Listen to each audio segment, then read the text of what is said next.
This weather is brought to you by Ellis Agency Insurance. Thank you for keeping that dial at ESPN Northwest Florida. Rely on it.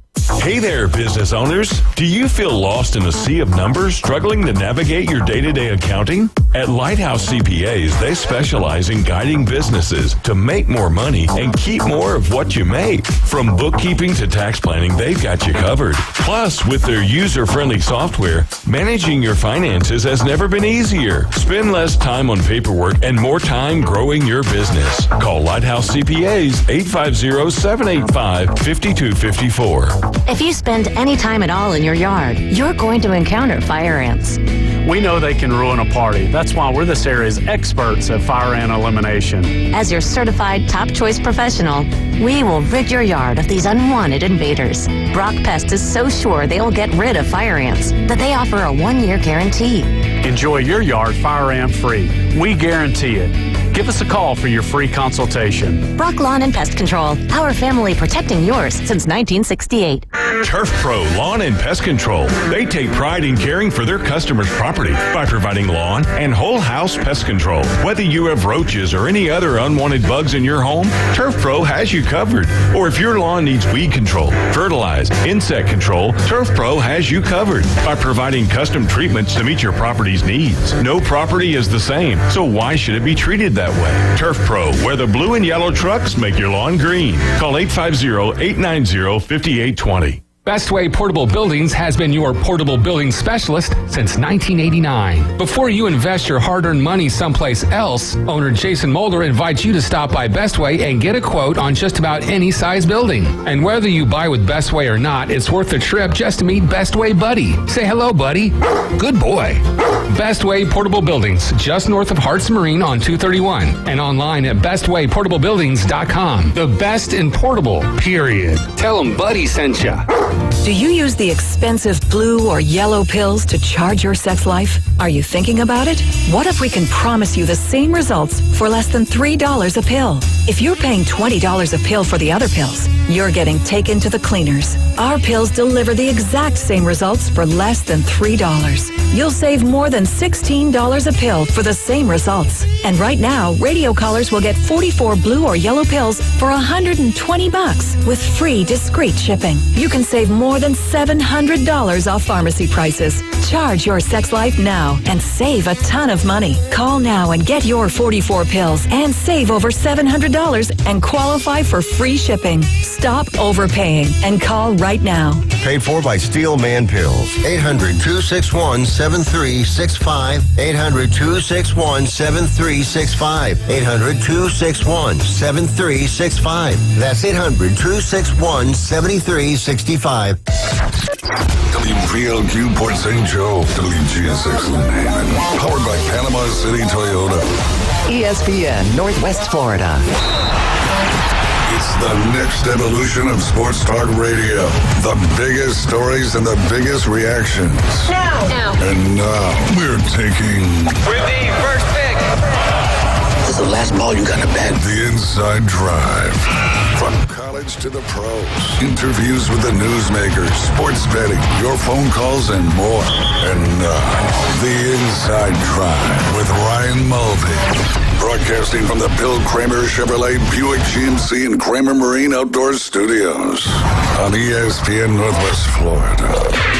That year they didn't want me, damn hot they all on me. That year they didn't want me, damn hot they all on me. That year they didn't want me. And good Monday morning. You're listening to The Inside Drive live here on ESPN Northwest Florida. 104.3 in Panama City Beach, and all the beautiful surrounding areas. 101.9 in Port St. Joe along the Forgotten Coast. It is warm, it is windy, it is beautiful. You can also watch and listen on Facebook, X, and YouTube. Just search ESPN Northwest Florida. You can also download our free mobile app. Where, Jay? On the Google Play or Apple Store. In the Google Play or Apple Store. That one you do need to search 104.3 ESPN Northwest Florida. You can also follow us on TikTok, inside.drive. You can also go anytime you want, ESPNPC.com. Jay, you doing all right? If I was doing any better, they'd be two of me. That's true. Yep. If there was two of you, I would be terrified. You have a good weekend? I did. I played a little golf. You played some golf, huh? Yeah. In the breeze? In the breeze. I feel like it's been windy for like the last month straight. It has. It really has. It hasn't laid down very often. But that's life on the coast. Went to the pool for a little bit this weekend. That was nice. Just kind of stay away from the beach. I'm a pool person. You're a pool person? Yeah. It's the sand? I don't like the sand. Yeah. Gets in places you don't really care for. That's right. Yeah, I understand. How about you, man? What'd you do this weekend? We saw Dusty Slay Friday night, and that was awesome. Cool. Jason Hedden, Panama City Comedy, did a fantastic job bringing him right here for 2 shows, both sold out. But just awesome to see. He's going to be huge. There's no, and he's already growing big. I mean, his following has gotten massive since that Netflix special. But all new jokes, not one joke I had heard before in any of the stuff I'd listened to. So I thought that was really cool as well. And then Saturday we had 2 showings for the Aladdin play by the University Academy. They put on Aladdin Jr. and they had 3 different showings and 1 more showing today for the students. But they did an absolutely fantastic job. Just an hour-long show, and all the kids, the crew, Aladdin, Genie, Ryan, they all did a wonderful job. I was actually blown away at how great that play particularly was. And it was so good, we saw it twice on Saturday. Nice. Yeah, so that was good. That was good. And then obviously was trying to keep up with all the sports stuff, NFL draft, all that good stuff. Basketball, you had your second game. Didn't come out with the dub, but you had an exciting moment from your son, right? Yeah, he scored a 3-pointer. That was his first points ever in a basketball game. And a 3 nonetheless. And a 3, yeah. Man. I think it was the only 3 in the whole entire game. Wow. Which was cool. But, it happened right in front of the bench and swish and didn't hit the rim or anything, man. It was pretty cool. Wow. Yeah, that's awesome. Hey, it's the moment you live for, right? It is, man, I tell you. You having fun? Yeah. Oh, yeah, it's great. That's cool. I enjoy it. That's and, cool. You got practice tomorrow night, and then game Friday? Game Thursday at Breakfast Point against the Jayhawks. Nice. Yeah. Nice. Rock Chalk.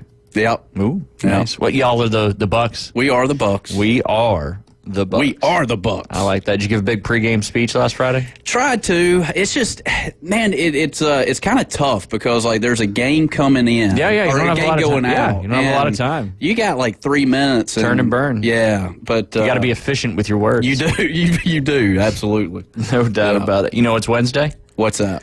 Come on.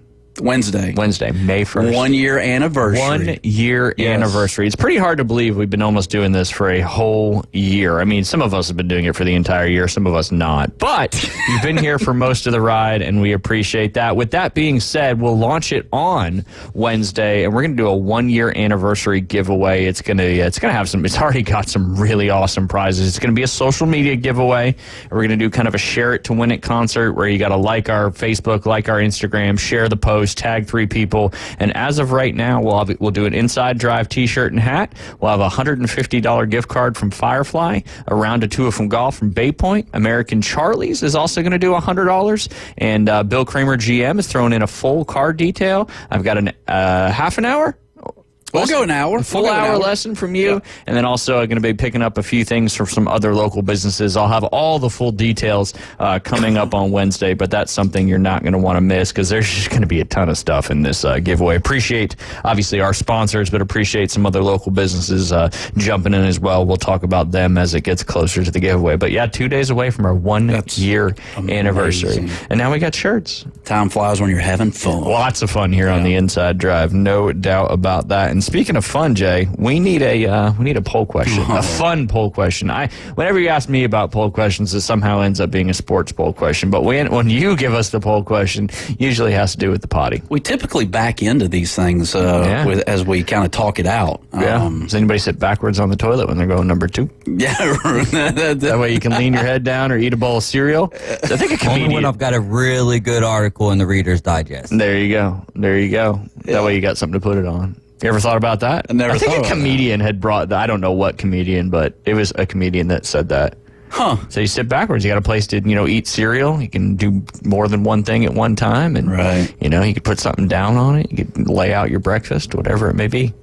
Almost like setting your desk in your office like towards a wall, I guess. Like, I've heard that's not proper to basically, Well, you just put your desk out in the middle of the area? Well, you want your desk to face the doorway. If I always want to be looking at the doorway. Yeah. I like that at restaurants as well. That's an old mafia thing. You never want to have your back to the door in a restaurant. No. You don't see it coming then. That's true. That's true. That's why if you go back to New York and New Jersey, a lot of those Italian mob restaurants, like all the tables would be like around the wall, and they'd all be booth style sitting back because that reason. You just never know. Yeah. Yeah. You literally never know. That mob world's a whole nother ballgame. Almost stopped talking about it now, but it made me think of that when you said your desk facing the wall. Yeah. I get what you're saying. Did you come up with a poll question yet? Man. You got something about restaurant. Let's go with something restaurant. Restaurant-y? Yeah.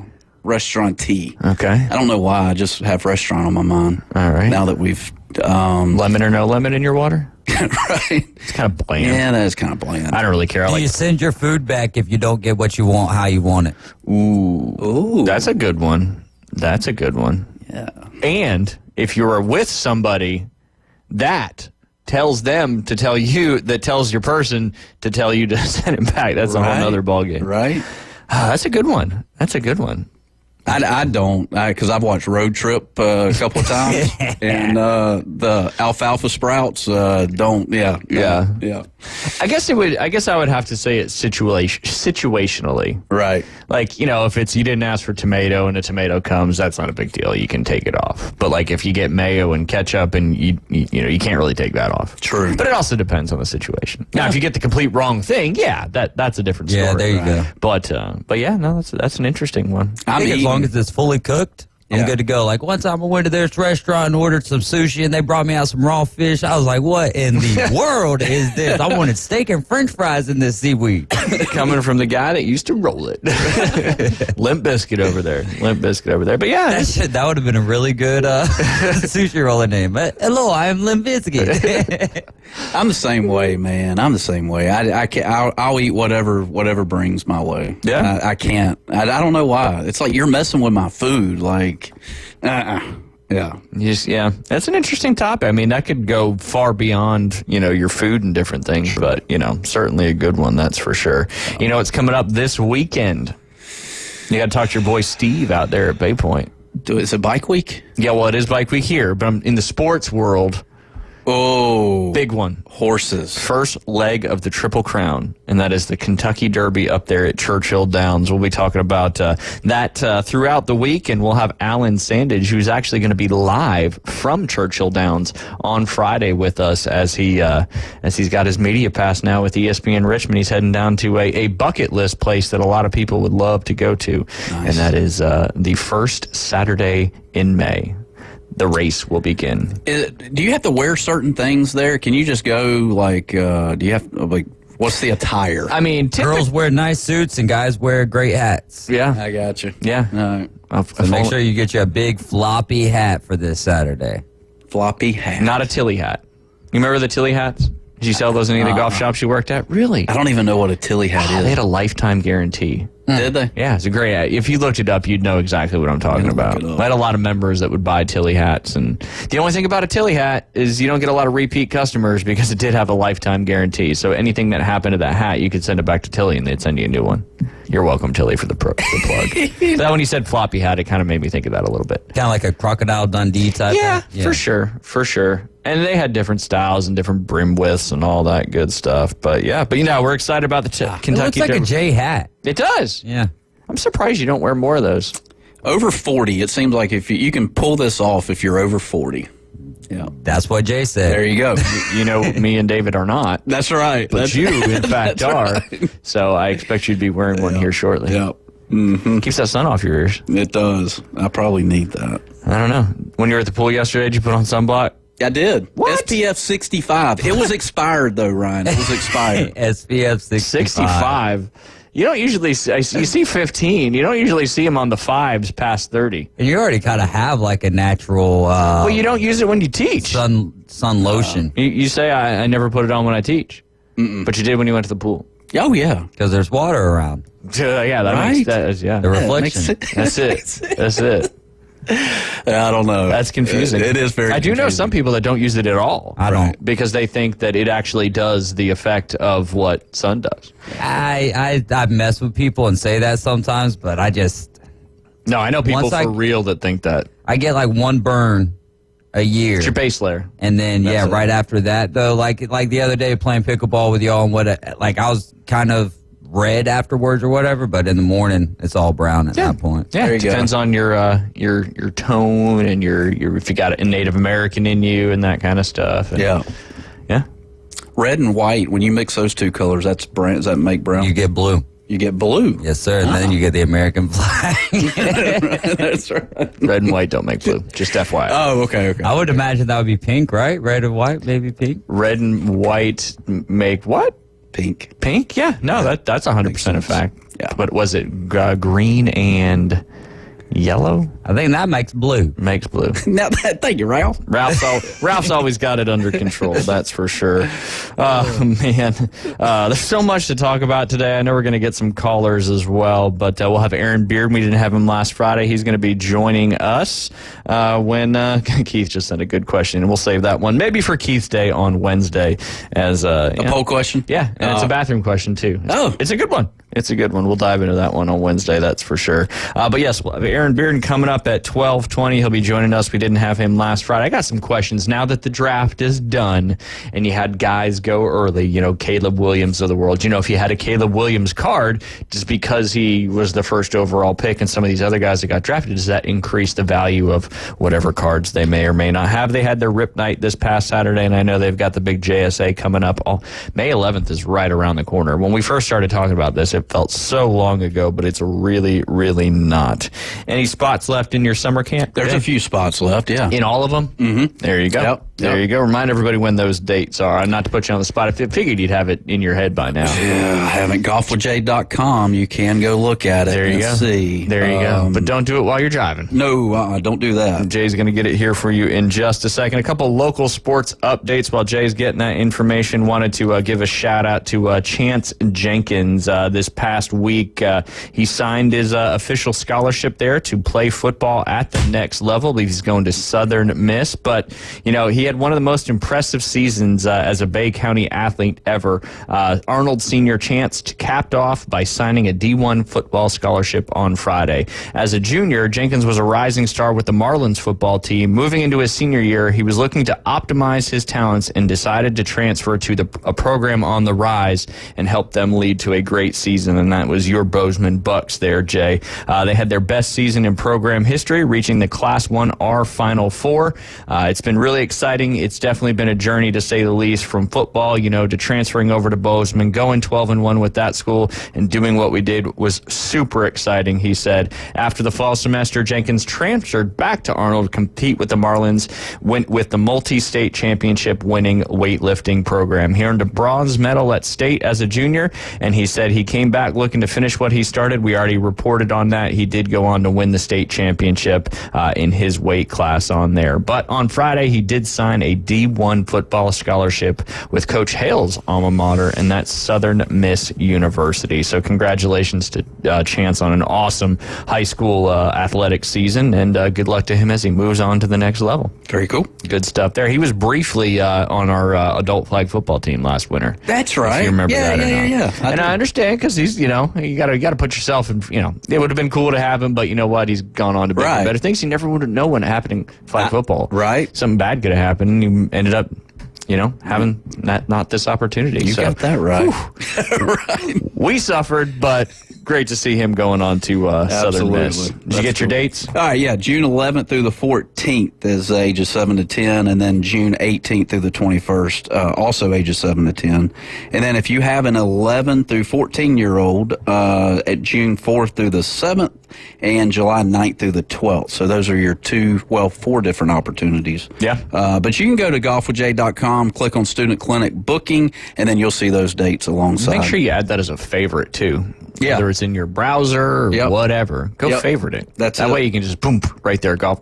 It's not that hard to type in golfwithjay.com either. But yes, good opportunities coming up there as well. Want to give a shout out to the Auburn Tigers. We'll talk to Brad Law tomorrow, but they, at your old stomping stomping grounds, Jay Henley. Number 1 team in the nation. They won several tournaments. Number 1 in the nation going into the SEC championship. And what did they do? They beat Vanderbilt in the finals of the SEC championship. After having a great stroke play, they moved on to the semifinals, won their semifinal match, and then played Vandy yesterday. And Gordon Sargent absolutely got drummed yesterday. I don't know if it was by the freshman Auburn or not, but it was on the SEC network yesterday morning, and it was cool to see the Seaside course out there at Sea Island, and the wind was howling, but these kids are just ridiculous. The freshman for Auburn, I forget who he beat. He won 7-6 in that match, and it was just tough. But, I mean, that's a tough golf course. It is, very tough. I was talking to Cliff, buddy Cliff earlier today. Yeah, big Auburn guy, and obviously he's, very happy with that big win. But,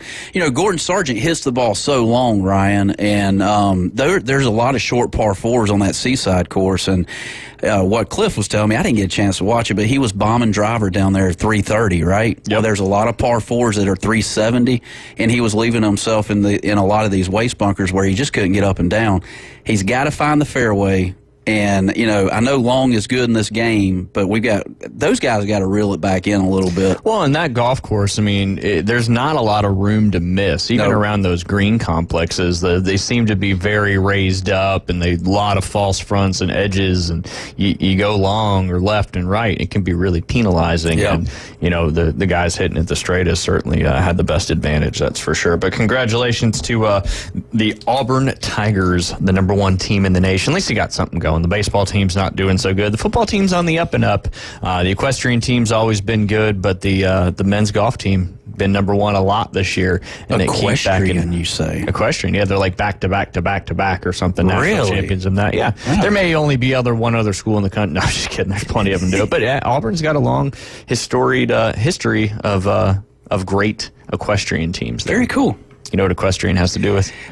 Is it horses? It is horses. Okay, lots of horse talk already in this first segment. Very interesting stuff. But also, I didn't get a chance to mention it last week. Want to mention it real quick in this first segment before it gets kind of overshadowed. But the NCAA women's regional tournaments will get underway here, I believe, starting early next week, a week from today, May 6th through 8th. You'll have 12 teams at each site. The top 5 teams from each site, 30 teams total.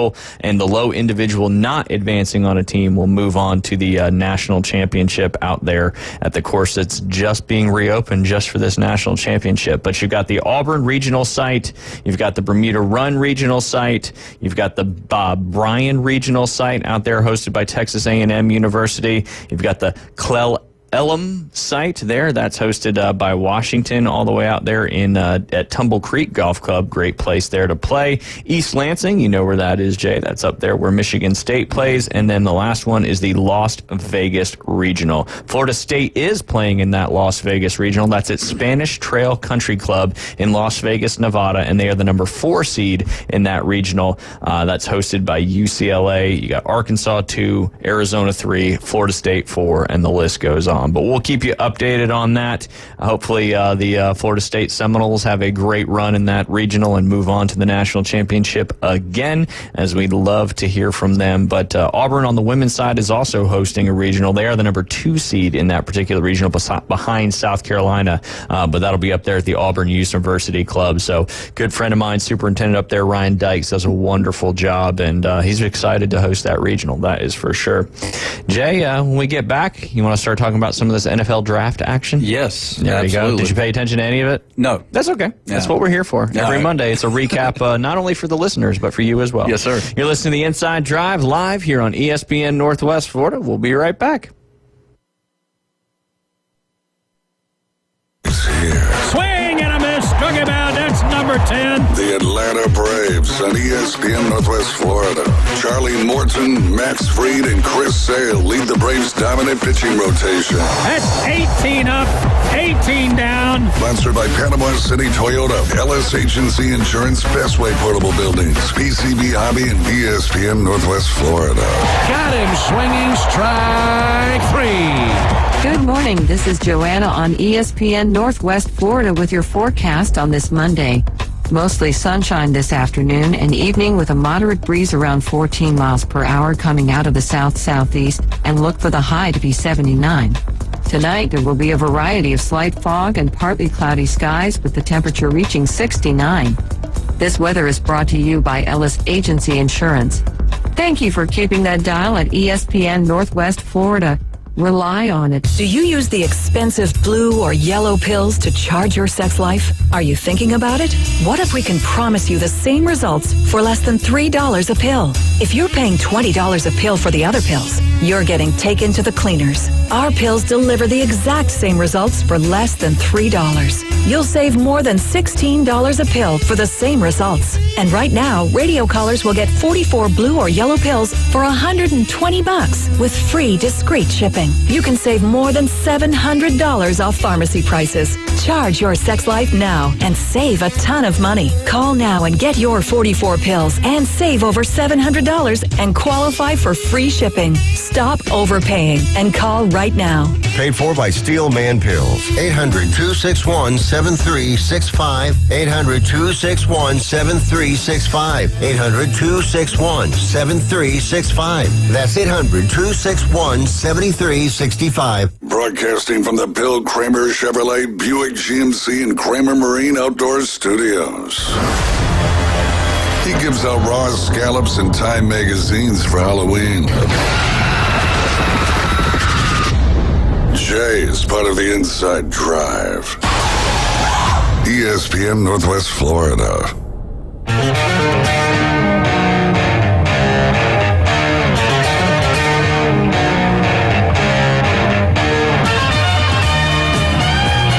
Welcome back. You're listening to the Inside Drive live here on ESPN Northwest Florida. The 2024 NFL Draft has come to an end. There's some winners, there's some losers, there's some people that got, some great picks late in that round. But we do have one of our good friends on the line, our normal Wednesday caller, and how fitting is his segment will be on our 1-year anniversary. But Keith Fleming is going to join us today. I know he wants to talk a little bit about the NFL Draft. Keith, how are you on this beautiful Monday? What's going on, guys? Oh, just recapping the weekend of sports for Jay here in studio, which is one of his reasons why he comes on the show. That and to talk about his basketball skills. Yeah, he does have a lot of those. I don't know about that.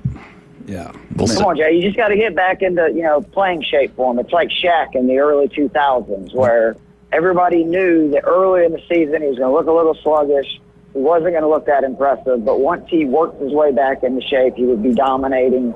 I think that's going to be you in this basketball rec league by the end of the year. Thank you for bringing this positivity on this Monday. If only you were playing, Jay, and it wasn't middle schoolers. Right. Yeah. I would hope that you'd be able to take down some of these middle school kids. I play pig with them and horse and all that good stuff. You don't have any eligibility left, Jay? No eligibility. Maybe in Griffin. But not down here. Definitely not down here. I think he's got 3 years of eligibility left according to those SAT scores. Yep. That's it. There you go. But yes, NFL Draft is done, and now we wait and wait and wait for the season to start. Voluntary training camps are going on right now. A lot of the rookies have already reported, and then, of course, the mandatory preseason and training camps will get going. But, Keith, share some of your thoughts on the draft. I know you want to talk about some of the winners and the losers in this particular one, and wanted to hear what you thought. Well, I'm going to spend most of my time on the winners. I will just, again, mention how bad my Atlanta Falcons draft was. Just honestly embarrassing stuff by the organization. And I want to give the caveat because if, for instance, Michael Penix ends up being good, and we have, even if it's 5 to 8 years of him being a solid starting quarterback in the NFL, they're going to ultimately be justified in this pick. But what I hate is that they said we were ready. We spent all this money on Cousins. And then they basically punted when we could have addressed one of our biggest needs, which was pass rush. We could have had any defensive player in this draft for a defense that's been really bad. And worst case, again, I'm just blown away that we couldn't trade down and take Penix because, McCarthy, the Vikings moved up just one pick to take him at 10. I just find it hard to believe we couldn't have worked a deal with them to swap picks. And I believe we would have still got Penix at pick 11, which I believe is where they were to start with. Hey, I know you guys had a tough draft, but at least you're not the Dallas Cowboys that re-signed Ezekiel Elliott to be their running back number 1 and didn't take a single running back in the 2024 draft. So at least you got... I'm a Rico Dowdle truther, so we'll see if Zeke ends up being the starter, but I actually do like Rico Dowdle, who's on their roster, showed some flashes last year. He's somebody I'll be targeting in a lot of fantasy drafts this season. I've been trying to buy up in my dynasty leagues. Yeah, there you go. There you go. A lot of opportunity, and that seemed to pass them by. But yeah, let's go. Let's dive into some of these winners, as there was definitely some clear-cut winners in this draft. And I just want to start by saying that winners, if you notice, what they did was not rocket science. Nope. They addressed needs. They went after the weaknesses on their team and addressed those with really solid players. And I think it has to start with the Bears, who, I think Caleb Williams has a chance to be really special, especially now with what they've set him up for in season 1 with all the pieces that he has around him. Obviously, they took Odunze, the very talented wide receiver, at number 9. I was kind of in the camp that I thought they should have taken an offensive lineman there.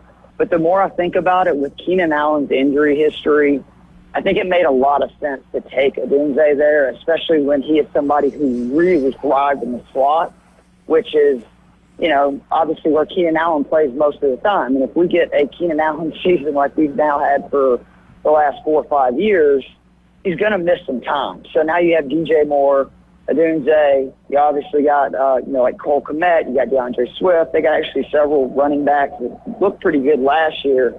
And the pick that they made that I don't think anybody's talking about is Tory Taylor, the punter from Iowa. I actually interviewed him when I was down at the Senior Bowl. Really cool guy from Australia. He's a giant. He's like 6'4".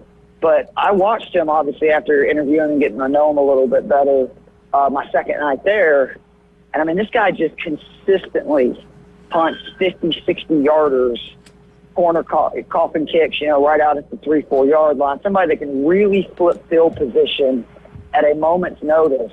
And that's a huge thing to have with a young QB who's going to make mistakes, right? We know he's going to put them in some bad situations.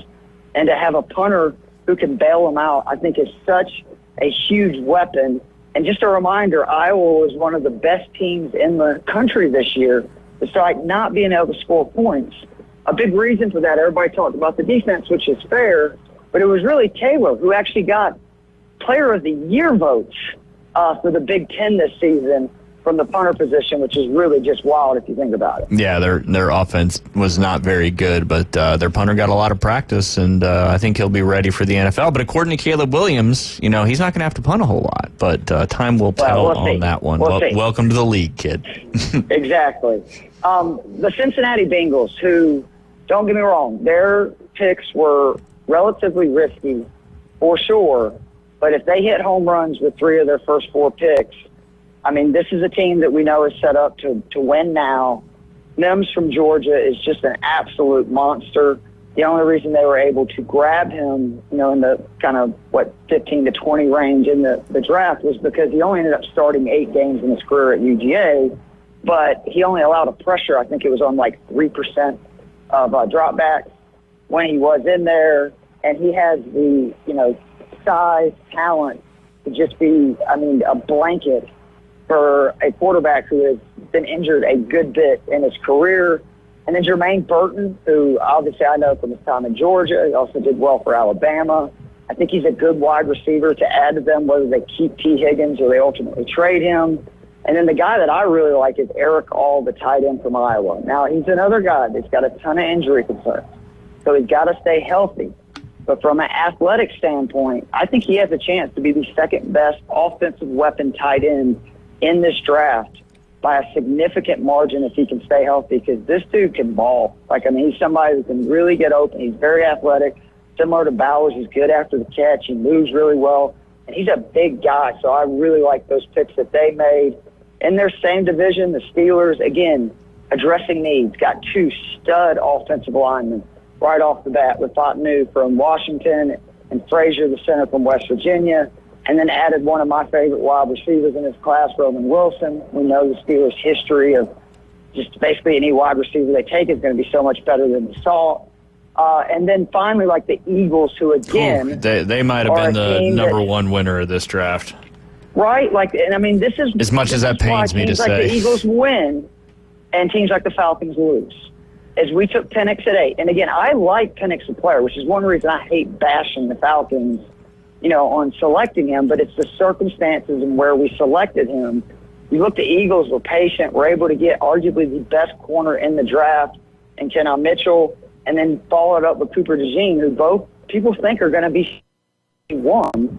And they're going to be better than what the Eagles had last year, and that was why that defense collapsed. They were still getting pressure and still getting sacks. The issue was they couldn't cover anybody down the field. Nope. So I think it's a huge upgrade for them at that position, and that's a team that if they can figure, I think there is fair to question that there's some team chemistry, that kind of stuff going on the offensive side of the ball particularly. They haven't really adjusted well to not having Shane Steichen calling plays anymore.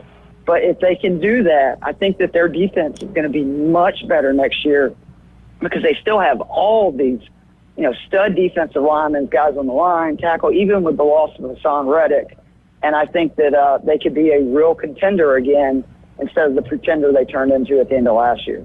Well, it was the most trades by any team since 1990. So not only did they have a great draft bolstering up, I said bolstering, Jay, making that defensive team a lot better, but they've got a ton of picks in next year's draft now, 9 total picks as of right now. And, just in case something may happen with the potential tampering with Saquon Barkley, they may lose a pick or something. They've got some extra ones in there as well. But I agree with you. I mean, those two corners, arguably, you could say are the two best in the draft, and the fact that they both went to the same team is pretty nuts. I mean, I think a lot of people were surprised Cooper DeJean fell to the second round in that one, but to get Quinyon Mitchell and Cooper DeJean is only going to make that team better. Maybe, like you said, give the offense a little more confidence, knowing that the defense is more like the defense it was 2 years ago, giving them a little more out, so to speak. Yeah, and there's 2 teams also from the AFC West I just want to mention really quickly because I think both the Chiefs and Chargers, particularly with their first 2 picks, potentially kind of reloaded their rosters because I'm not going to lie, I'm not huge on Xavier Worthy. I'll be happy to be wrong, but the fact that the Chiefs took him and I think they look at him as a potential, nobody's going to be Tyreek Hill, but somebody to be able to stretch the field and put fear in defenses the way Tyreek Hill did, it opens so much up for them. If they get Rashee Rice, they still have Kelsey. It's just going to help the offense so much. And then they, I think, got arguably the steal of the draft and Kingsley Suamata. I think that's how you say it. Probably not. But no, I think the tackle from BYU, he can play inside. He can play outside. I watched him at the Senior Bowl again, like Powers Johnson, just an absolute monster who was so physical no matter who they threw in front of them. I love those 2 picks. And then, again, same thing for the Chargers. You got Joe Alt, which, I mean, let's be honest. Now with those tackles, with Slater and Alt, I think Herbert's going to have a lot of time. And so if you're going to do that, you got to give him a weapon. And I just think the Ladd McConkey landing spot is perfect. He is the kind of weapon. Like, think how much success Keenan Allen has had with Justin Herbert, who I think in a lot of ways they're similar. I know Allen's a little bit bigger, but Allen is also somebody, great hands, great route runner, ability to beat people one-on-one. That's how Ladd McConkey is. And even Brandon Rice in the 7th round, Rice has the physical tools to be a good wide receiver at the next level. It never quite happened at USC the way we thought it would, but with what we saw last year with Quentin Johnson struggling, he may have an opportunity with one of the better deep throwers in the NFL to make a real impact as kind of a big play down the field guy. And he's a big target. Like, he is a very big kid. So love what both of those teams did as well. Well, and don't forget, too, the Chiefs picked up Jared Wiley, the tight end from TCU, 6'6", 249. That could be a potential, as Travis Kelce gets a little older and, can really get in there and learn. And, he may be a huge threat. I mean, I was just, just to see the Chiefs load up like they did, I was like, gosh, there's a reason why these teams continue to be at the top and continue to win, and be in the Super Bowl is because of what they're doing, not only, in season, but these drafts, they're just so dang important to the overall success of the team. My dad says all the time, teams like the Chiefs and Eagles are playing chess while the Falcons are playing tiddlywinks. So, you know, I mean, not even checkers, tiddlywinks. No, I like that. It's a totally different game. I like that. That's good stuff. Good stuff. Any other thoughts on some winners and losers from the draft in your mind? Just shocked how many people think the Raiders made a mistake taking Brock Bowers with the pick that they did. I think it was like the 12th or 13th overall. Because of, you know, they had the tight end from last year, Mayer, who really good. I know they finished spent a second round pick on him, but people are not understanding. Bowers is a offensive weapon. He is not just a tight end. And I think what you're going to see is both of those guys on the field a lot. You're going to see it sometimes where they line up in a traditional two tight end set where you have them both on the line. But I think for most of the plays, you're going to see Mayer in line in the traditional tight end position, and then you're going to see Bowers in the slot, lined up outside, in the backfield. If you look, UGA only scratched the surface with what Brock Bowers can do, and I don't think people realize how good of an athlete this guy is, and he catches everything. Plus, he's a big, strong target. I think it's great for what we know the Raiders are going to be, right, with Antonio Pierce. They're going to pound the rock with Zamir White. Whoever their quarterback is, they're going to need to be able to get rid of the ball quickly. What is the security valves for young quarterbacks, tight ends, and to have two really good tight ends and maybe even one that's used more as a receiver, I think that only helps the development if they stay with Aiden O'Connell or even if they use a mid-level veteran to be their QB. Yeah, I mean, I think that's more where the criticism went to the Raiders, not so much taking Brock Bowers, because arguably the best tight end of the draft, like hands down. I think they were surprised, and we might have talked about it on Friday, Jay. They were surprised that there was no decent, not to say decent, but 6 quarterbacks had went ahead of him. Do you think if one of those guys was still available, they'd take Brock Bowers, or they would have took one of the other quarterbacks? I would assume that they would have taken a QB, but I'll also say that, let's be honest, like, Gardner Minshew was really good last year. Yeah. And almost led the Colts to the playoffs, right? So I think with them having Devontae Adams and those guys, and I don't know what they think about Aiden O'Connell, right? Like, I don't know if the ship is already sailed where they've seen enough and they're like, this guy's not the guy, or they think they need to see a little bit more before they make a decision. Maybe it'd be good for him to sit behind Gardner, learn a little bit.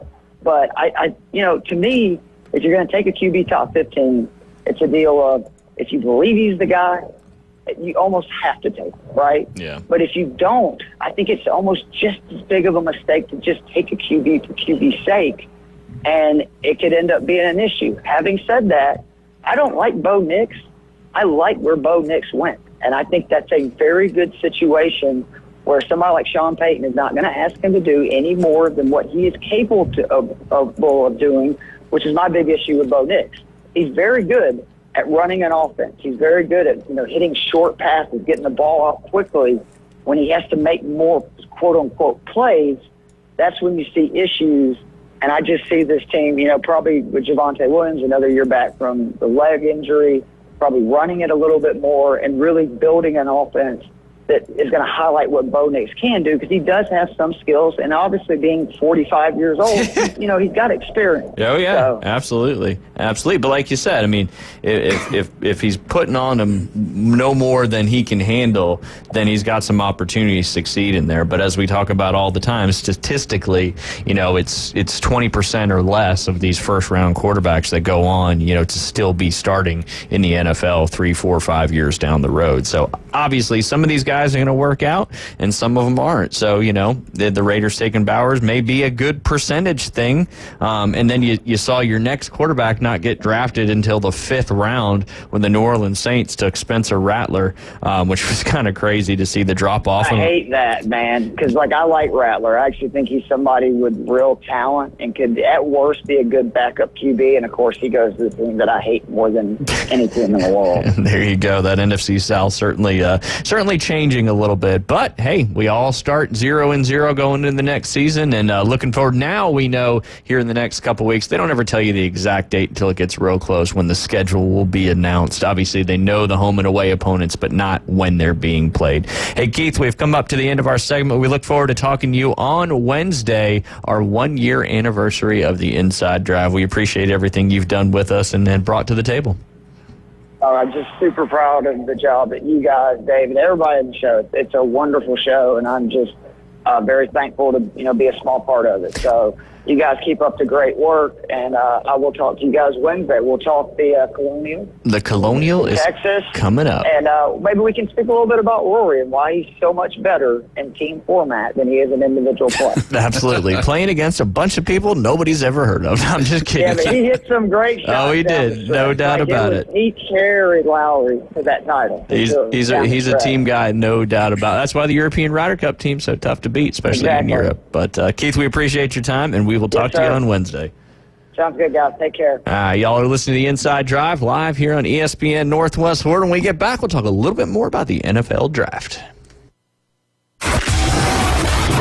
Do you suffer from political talk radio fatigue? We know that under the 49% rate, the U.S. economy And tune into the most fun and exciting new radio show on the Gulf Coast. It's the Inside Drive with Ryan Mulvey. From the Bill Kramer Chevrolet Buick GMC and Kramer Marine Outdoor Studios. Middays 11 to 1 on ESPN Northwest Florida. Do you use the expensive blue or yellow pills to charge your sex life? Are you thinking about it? What if we can promise you the same results for less than $3 a pill? If you're paying $20 a pill for the other pills, you're getting taken to the cleaners. Our pills deliver the exact same results for less than $3. You'll save more than $16 a pill for the same results. And right now, radio callers will get 44 blue or yellow pills for $120 with free discreet shipping. You can save more than $700 off pharmacy prices. Charge your sex life now and save a ton of money. Call now and get your 44 pills and save over $700 and qualify for free shipping. Stop overpaying and call right now. Paid for by Steel Man Pills. 800-261-7365. 800-261-7365. 800-261-7365. That's 800-261-7365. At Creative Gems, we believe every piece of jewelry tells a story of love, legacy, and the art of fine craftsmanship. Family owned with every detail crafted on site in Panama City, Florida, we invite you to experience more than just shopping. It's a journey to remember. Come visit us online at creativegemsinc.com or in our showroom on Jinx Avenue. Open Monday, Wednesday, and Friday. Creative Gems. The Atlanta Braves are back with a loaded roster of young talent and some new faces in the A.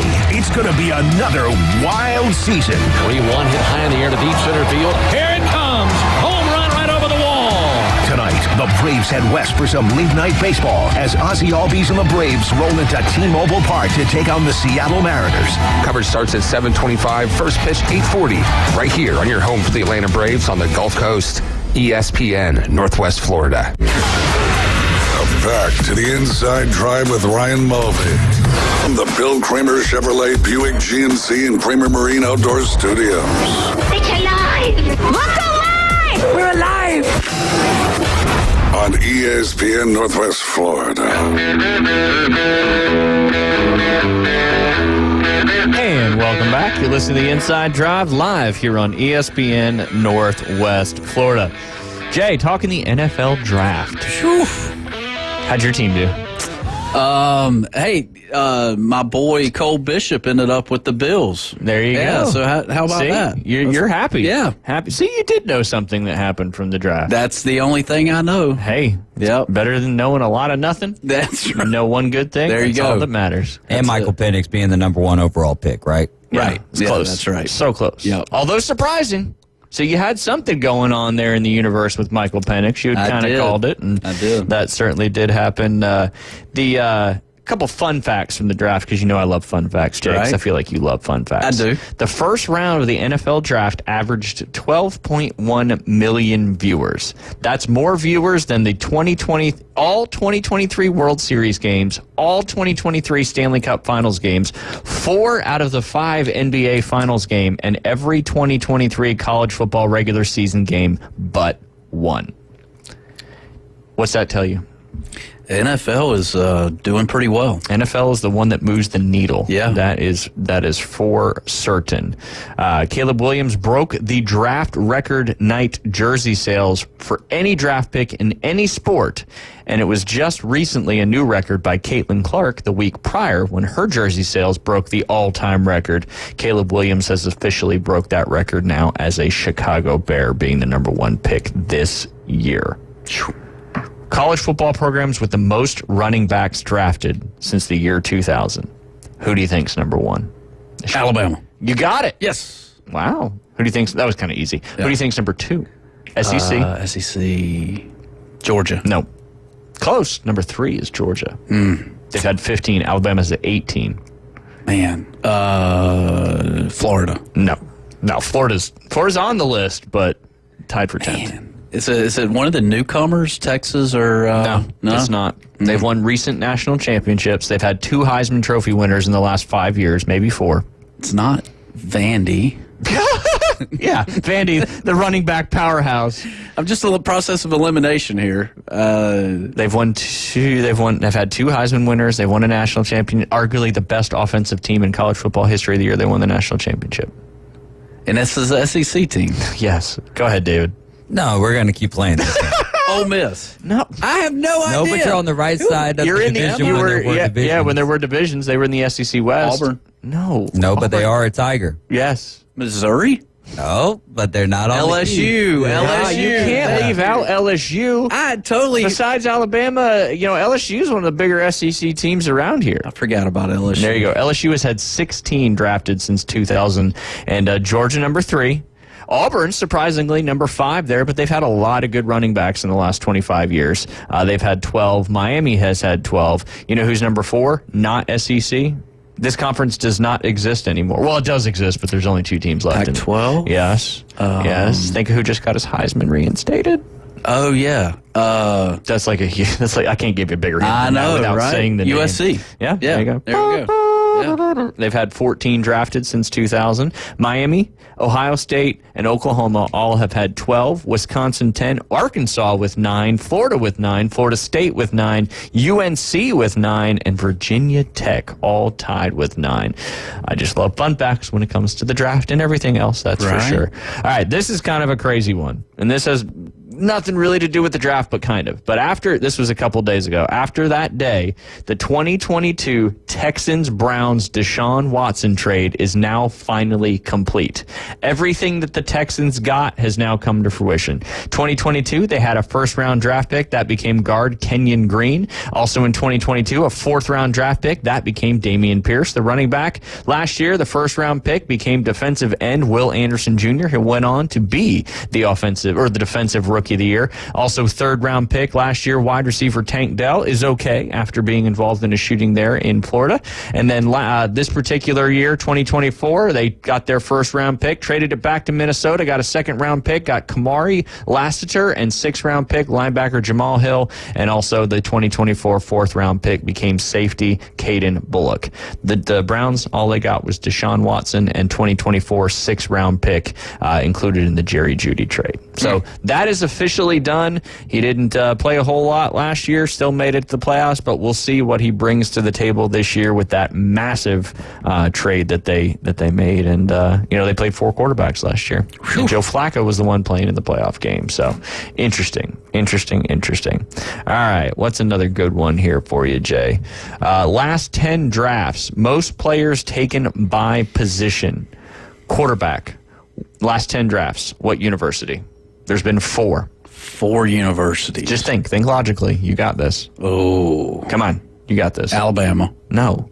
Quarterbacks? Oh, university. Oh, we're talking quarterbacks. Yeah, just specific to quarterbacks. Last 10 drafts, most players taken by position. I don't know. Too much dead air. Yeah, I don't know. CJ Stroud, where'd he play? Oh, dang, where did C.J. Stroud go? Ohio State. There we go. 4 from Ohio State. Yeah. The Ohio State University. Running back, you should already know this because we had it in a previous fun fact. They've had 10 taken in the last 10 drafts. Alabama. Alabama. Wide receiver, one of the teams I've already mentioned. Yeah.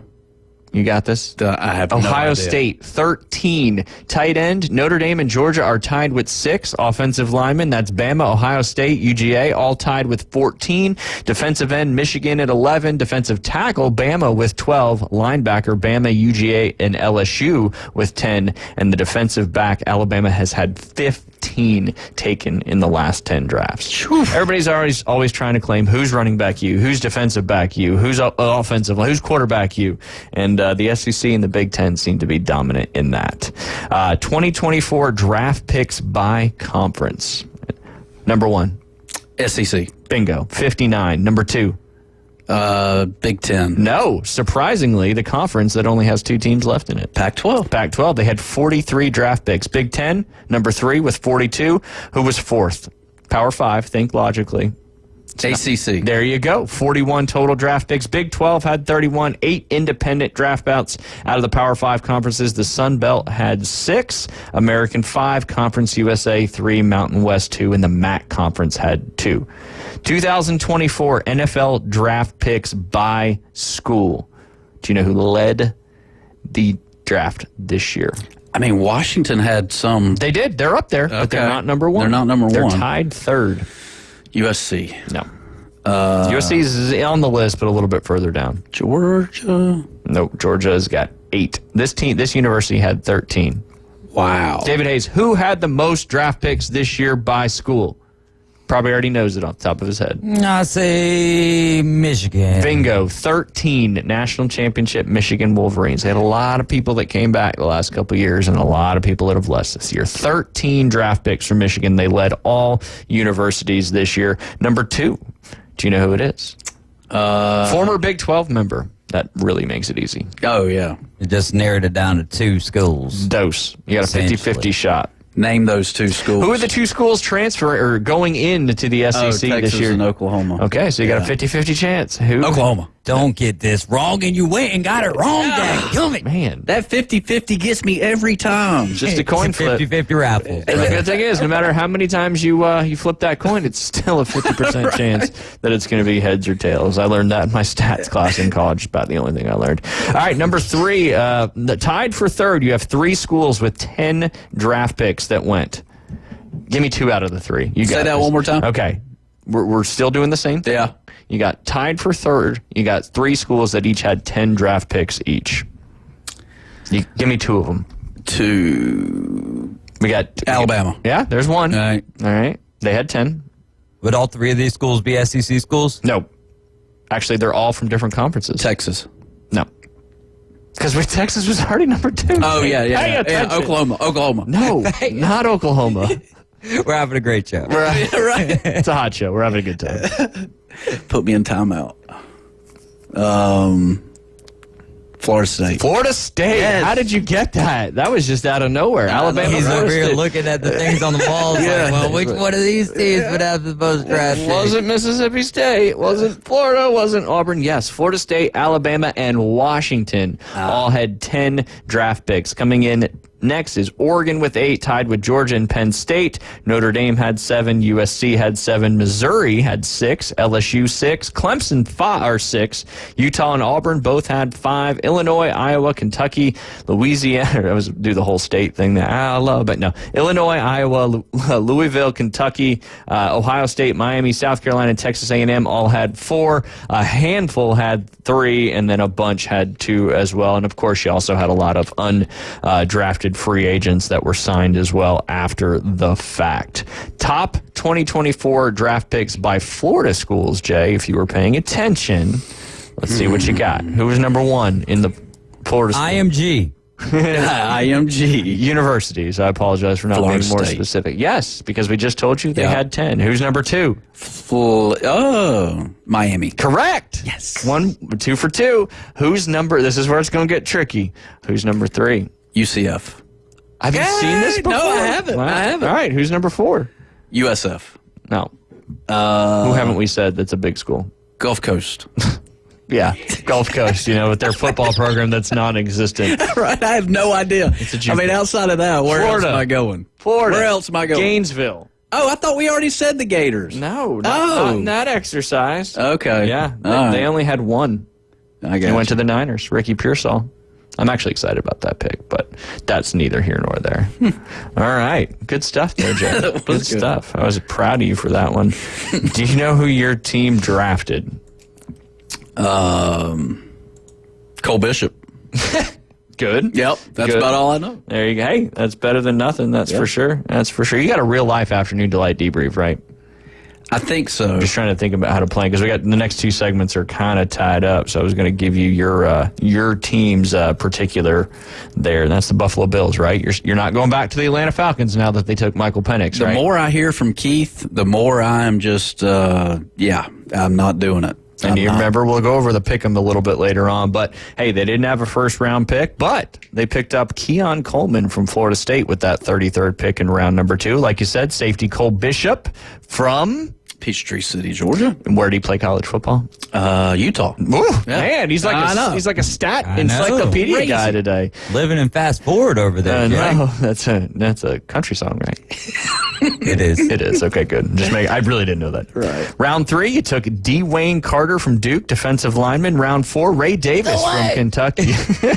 Round 5, you had 3 picks. You took interior offensive lineman Cedric Van Pron Gardner from Georgia, and then Utafon Olafashayo from Washington. We go. I get it. I don't know. It sounded good. I was great. confident. And then also with the 168 pick, edge rusher Javon Solomon from Troy, right up the road up there at Troy University, who beat Coastal Carolina in all 3 baseball games this weekend. Nice. I was a little disappointed about that one. Round 6, you had Teelan Grable from UCF and cornerback DeQuan Hardy from Penn State. And then last but not least, you took with your 221st pick, interior offensive lineman Travis Clayton from the International Pathway Program. So you reached outside of the United States of America to pull in an international player. Nothing like leftovers.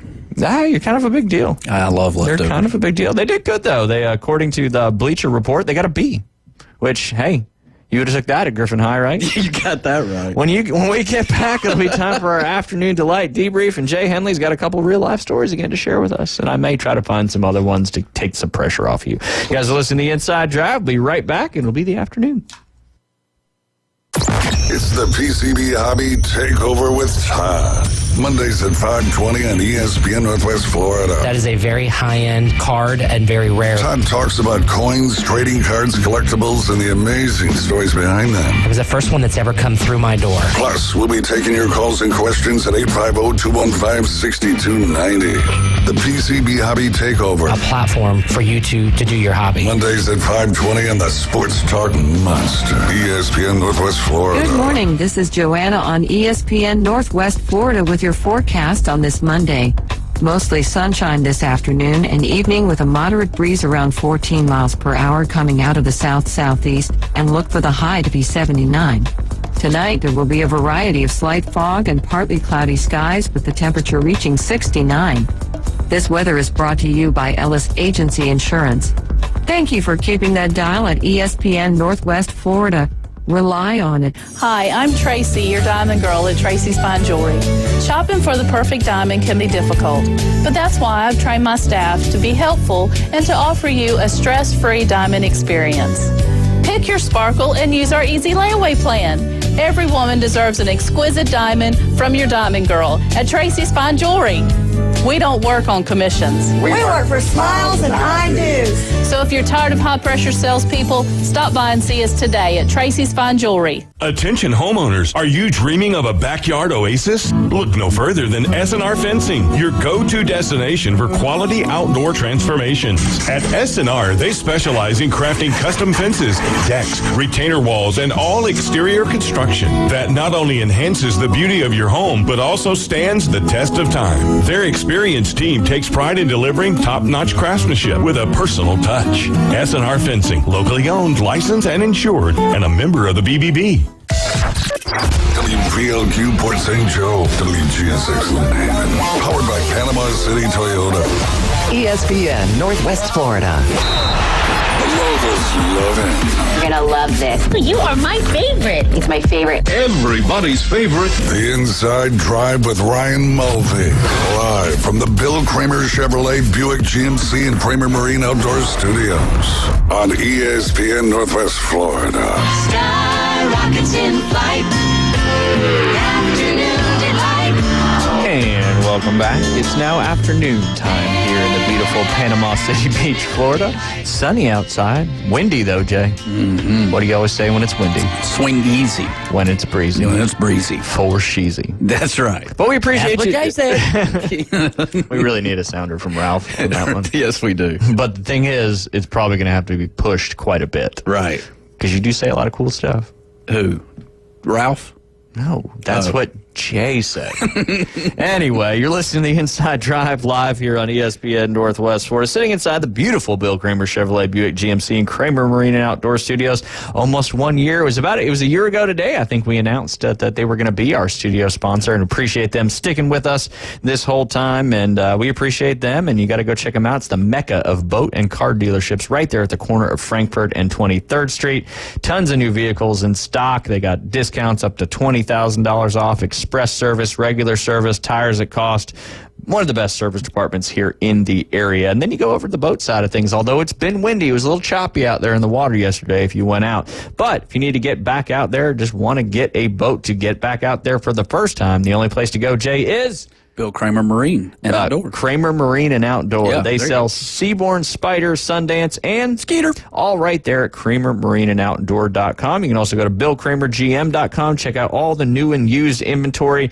Kramer Marine and Outdoor is a Yamaha outboard full-line dealer. They do have a Yamaha Master Certified mechanic on staff. So any of your boating, car, vehicle, whatever it may be, all you got to go to is the corner of Frankfurt, 23rd Street. Give Bill Kramer GM a call, 850-250-1403. Or you give Kramer Marine and Outdoor a call, 850-851-0453. What does Bill Kramer GM do, Jay? What do they do? They make it easy. Oh, and they take good care of you. They take great care of you. Get the tagline right. We've been only doing this for a year.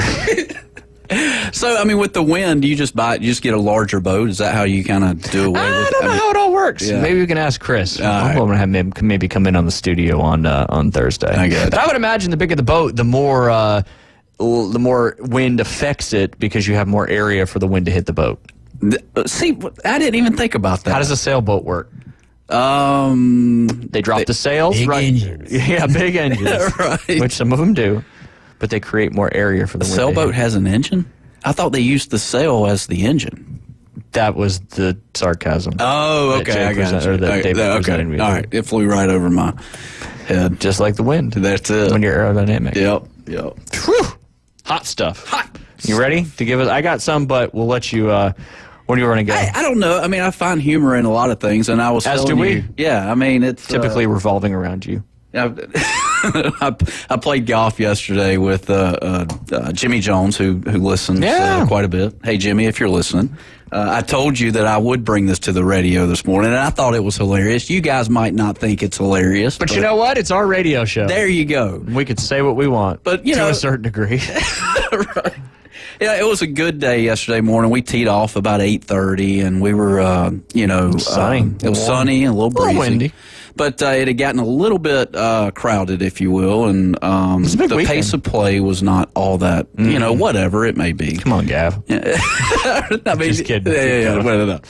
And so we get to hole 13, and we've got some guys in front of us, and they're not keeping up with the pace of play at all. And so on 14, we see them coming back towards us. Ooh, that's never a good sign. Yeah, and I'm like, oh boy, this is not good.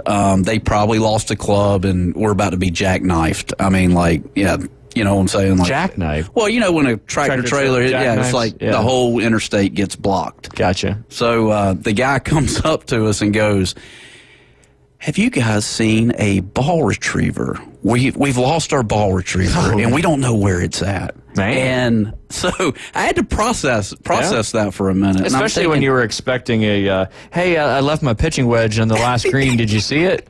Ball retriever, huh? And that's how you know how the day's going. Oh, man. So me and Jimmy Jones looked at each other, and we were like, did he just say a ball retriever? And anyway, we just died laughing. It was quite hilarious because I've been playing golf for a long time, and I can't remember anybody losing a ball retriever and getting so emotionally attached that they decide to go backwards and try to find it. I will say, You know how much money that thing has saved them? No, that's true. There you go. So maybe they're more attached to the money-saving ideologies of that more so than the actual ball retriever. That's a good point. That's a good point. Yeah, because you can pick up a ball retriever for probably $10 or $12. True. But you save 20 golf balls at $3 or $4 a piece.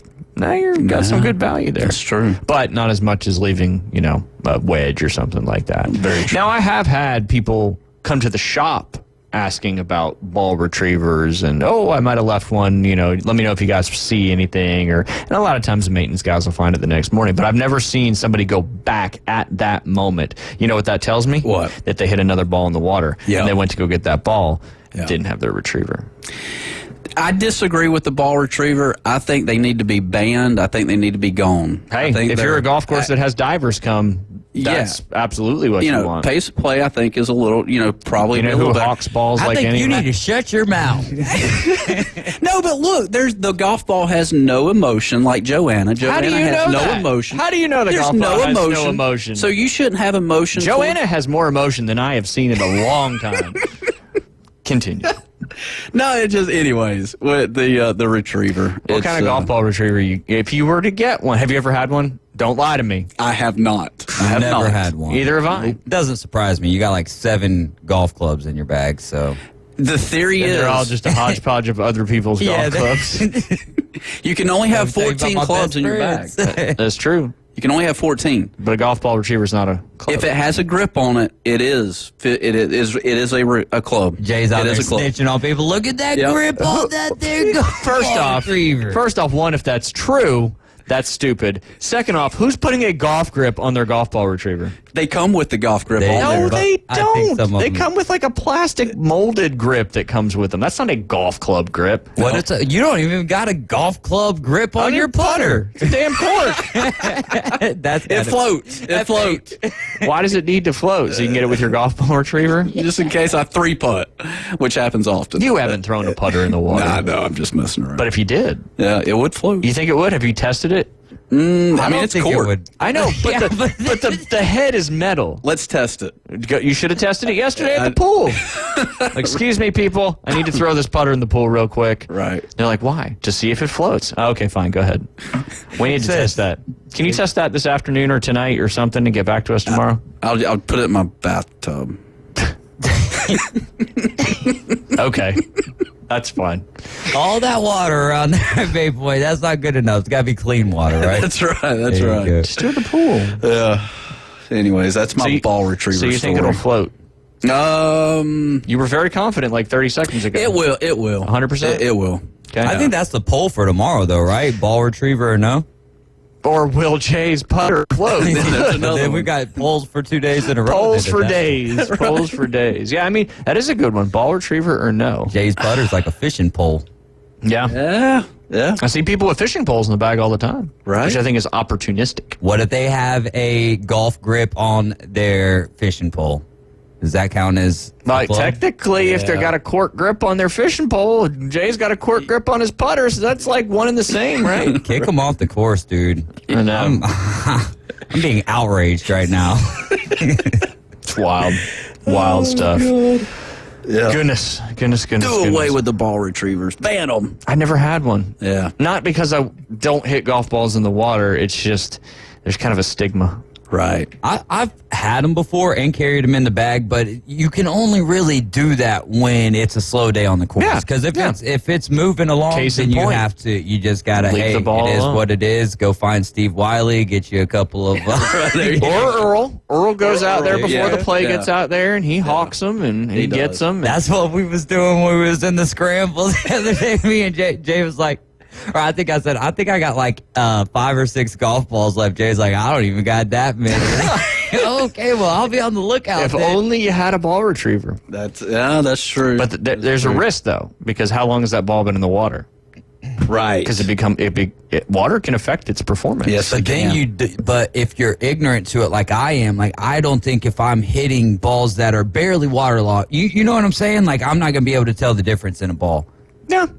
Probably me personally. Like you guys could unless it's got bubbles under the. Well, that's been in there for a while. Visually, or if I toss it up, I'm like, oh, okay, that. You hear it sloshing around. But just off of feel, like you guys can probably feel the way that a ball spins a little bit better and all of that stuff. I'm ignorant to that. And it's changed a lot. I mean, golf balls are all now solid cores. Most of them have 4 or 5 different layers of these solid cores. So really, unless it's got a cut in the cover, it'd be hard. Whereas back in the day, the wound balls and stuff like that, water could actually get in them. True. Which is the same reason why you can have a waterlogged baseball. Oh, yeah. Oh, I remember those. Gosh. Yeah. Leave them out back and overnight. Doesn't take long. That is for sure. That is for sure. But no, that was good. That was good. Yeah. I still need to know whether your putter's going to float or not. We'll test that out. I'm curious. I've had a number of people have asked me that as well. So I really do need to come. This is like scientific trial data here. But we cannot reveal the answer until after we run the poll. The chances of him doing it between now and tomorrow's show were pretty much 0, so I think we can run the poll tomorrow and then... It depends on if we text him or not. Steve Wiley says, per the USGA, a club doesn't require having a grip. Told you. So your whole that's another club is complete nonsense. Okay. Yeah, because what if your umbrella had a golf grip on it? Yeah. It could. Although it'd have to be a very big golf grip. Yeah. Right. Like a jumbo. Like one of plus the 3 wraps. Yeah. Yeah, Super Stroke 3.0. Yeah. Big ones there. Oh, goodness. I need to get my putter re-gripped. Hey, it's important. Just don't get it re-gripped with a round one. Yeah, right. I've seen that happen before. Yeah. Not good. I would just take it to Golf Plus. Yeah. There you go. Yeah. Just got to make sure it's perpendicular to that face, because the last thing you want is to have a crooked putter grip. No. So, it may help. What about just doing it yourself with some athletic tape? You can. Yeah. You just Like really a want to baseball have bat. that flat side going down, because it's just then too easy to rotate that putter too much and hard to keep the putter on line. Right. I just hop out there, do a little Happy Gilmore style, but change sports up on them and just go get a pool cue. Okay. And just lay down. That works. That works. Would that be legal? I don't think it would be illegal, because you can't side straddle putt, and you can't putt where you're both sides of the golf ball and going between your legs. Right. I don't see why you wouldn't be able to. Yeah. You probably have to use a putter still, but... Dude, could you imagine people behind you? Like, just every time you go to play, you just lay down on the ground. That's how Liam won us the match against you and Keith. Oh, that's right. He made he made about a 4.5 foot downhill on 11, putting at Q putter style. Yep. Because I didn't want to have to putt that one. That was a slippery one. A little left to righter. Yep. He nailed it right in the back. He does better doing that than putting for real, but that's a whole nother story. That's what golf needs, is somebody like that's going to come and just do that. Or, like on a Sunday afternoon. Oh, I'm sure it's out there. Yeah. I mean, I'm sure it's out there, but you're talking about pace of play. A real Happy Gilmore would be awesome. Gold jacket, green jacket. But what tour should they be on? Should they be on the LIV Tour or the PGA Tour? I don't know. The LIV Tour had 94,000 fans this past week, and the PGA Tour, thank God, had Rory McIlroy and them playing. Otherwise, it would have been a bunch of people nobody ever heard of before. The statesperson of the PGA goes to a team event on the PGA Tour, wins it. Mm-hmm. That's ironic. Isn't it ironic? Don't you think? But imagine if they were playing against other golfers who were used to playing in team formats, like the LIV Tour players. Right. Yeah. There you go. It would smoke the LIV Tour went into a playoff yesterday, a team playoff yesterday. I have to get more information. I didn't think we'd have enough time to talk about it today, but I think Cam Smith had to pick like 2 other guys out of the 3 on his team, so it was exciting. But it was down in Australia, so there was a lot of... Australia's just got crazy sports fans. Yeah. But I think that's good for the game, and that's the whole... I don't want to go on a tangent. 94,000? 94,000. Wow. Yeah. Australia. They had a lot last year in Australia as well. That's cool. But that's the whole international side of things with the game. And again, I think that's what everybody's trying to do, is make this global tour, because there are clearly other parts of the world that are wanting to do golf events and have fans that want to support them. I mean, I think South Africa would be another great one. Obviously in certain parts, but huge fan base there. And Norman's from is he an Australian guy? Yes. I got you. That's why he's the Great White Shark. Do you think he was out giving away tickets to everybody, like, come to the event? I bet he was. Even if he was, they still came. Yeah. It's got to start somewhere. Yeah, I guess you could have a team event and have Rory McIlroy and then win it. Starting at 94,000 don't seem to be too bad. No, not at all. That's right. Not at all. Haters gonna hate. Yep. I don't care what country it is. Anyway, you got any more of your ones? Or you want me to hit a couple non-Jay Henley ones? I've done it in a couple days. Hit us one. This brings us back together with one of the ones we were talking about a few weeks ago. This is from the AssociatedPress.com. Cicadas, bringing it back, are so noisy in a South Carolina county that residents are calling the police. Newberry, South Carolina, which is just outside of Columbia. It's where Newberry College is, right in the Lexington, Columbia area, right there in the middle of the state. Emerging cicadas are so loud in one South Carolina county. Remember we talked about there was millions and millions of cicadas that would be emerging, that residents are calling the sheriff's which is funny because I was really about to read. Residents are calling the sheriff's office asking why they can hear sirens or a loud roar. The Newberry County Sheriff's Office sent out a message on Facebook on Tuesday letting people know that the whining sound is just the male cicadas singing to attract mates after more than a decade of being dormant. More than a decade. They're alive. They're just trying to. They've been seeping. They're right. They're just trying to find their Joanna. That's all. That's it. Some people have even been flagged down deputies to ask what the noise is all about. Newberry County Sheriff Lee Foster said the noisiest cicadas were moving around the county of about 38,000 people, about 40 miles northwest of Columbia, prompting calls from different locations as Tuesday wore on. Foster said trillions of red-eyed periodical cicadas are emerging from underground in the eastern U.S. this month. The broods are emerging on their 13 or 17-year cycles. Their collective songs can be as loud as jet engines, and scientists who study them often wear earmuffs to protect their hearing. After Tuesday, Foster understands why. Although to some the noise is annoying, they pose no danger to humans or pets. Foster wrote in the statement to county residents, "Unfortunately, it is the sounds of nature." Who would have thought we'd be talking about cicadas more than once? I think that's the third time. No kidding. Are they taking over this world? I mean, if you listen to when we talked about them, not the world, but certain areas of the United States of America, because you have the 13 and the 17 coming out together. It seems like when you sleep, you always kind of want that white noise, if you will. I think that would be a great noise to sleep with. You make a quick trip up there to the Columbia area and let me know how it goes. Scientists have to use earmuffs to study them. I think that would be a great noise. Yeah, no, perfect. Anyway, and obviously crickets are a certain noise, but the cicada noise is just a constant roar, and they all do it together. Hey, but if you'd been dormant for 10 years or whatever it was, you'd probably be loud too. Right, yeah. That's crazy. Cicadas. Do we have them here?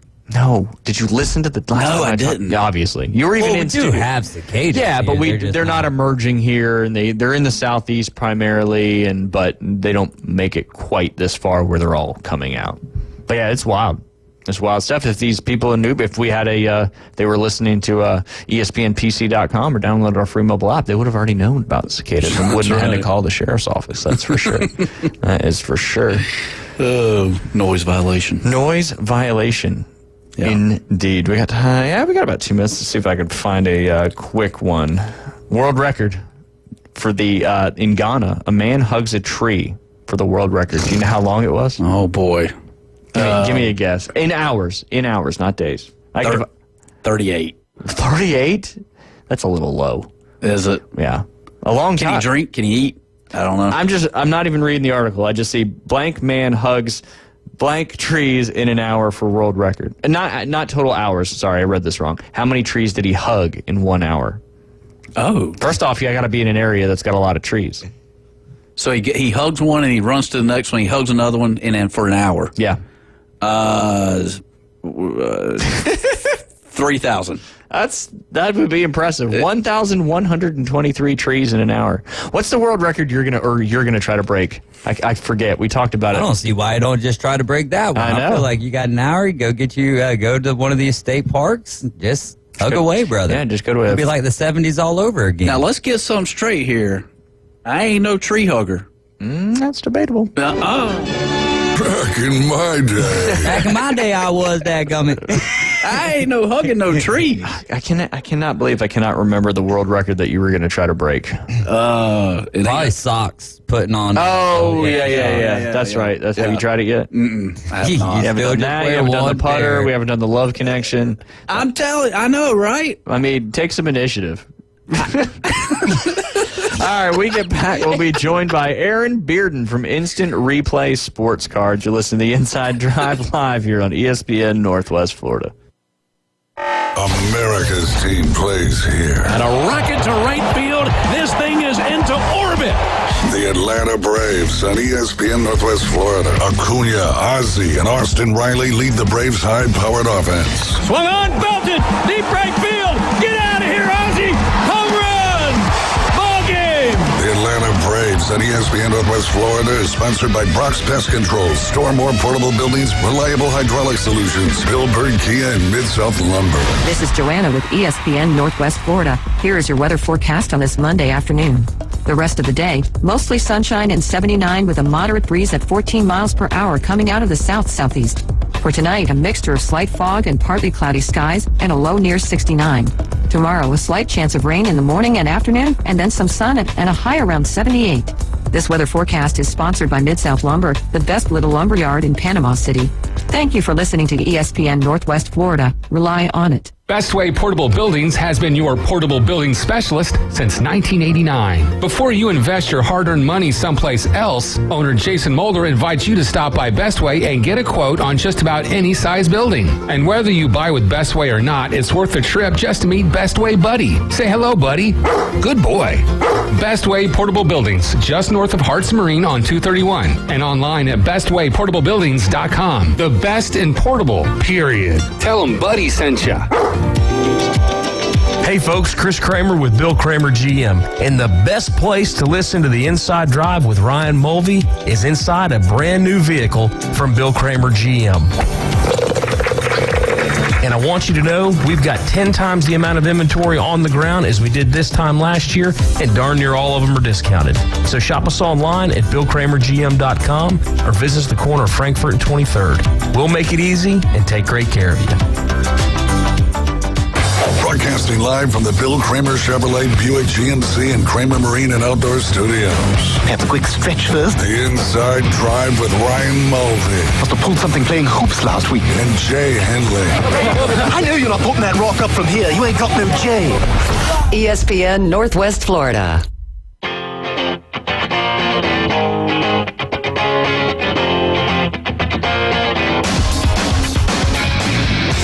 And we are back. You're listening to the Inside Drive on this beautiful Monday, April 29th, 2 days until May 1st. Jay, what's May 1st? May 1st. 1 year anniversary. Our 1 year anniversary here on the Inside Drive, and we were excited to do a big giveaway contest with that. But first, we didn't have him last Friday. I know he was out of town, so we're going to have him twice this week, and that's Aaron Bearden from Instant Replay Sports Cards down there in the Stanford Station Shopping Plaza. Aaron, how are you on this beautiful Monday morning? Fantastic, man. How are you guys? We're doing great. We're doing great. You, we'll talk about it first. You had the big rip night this past Saturday. How did that one go? We did, yeah. It was fantastic. A lot of fun. It was our first really football-centric rip night, although we did some other stuff as well. A lot of fun. A lot of families getting in on it. A lot of kids enjoying it, winning a lot of fun prizes.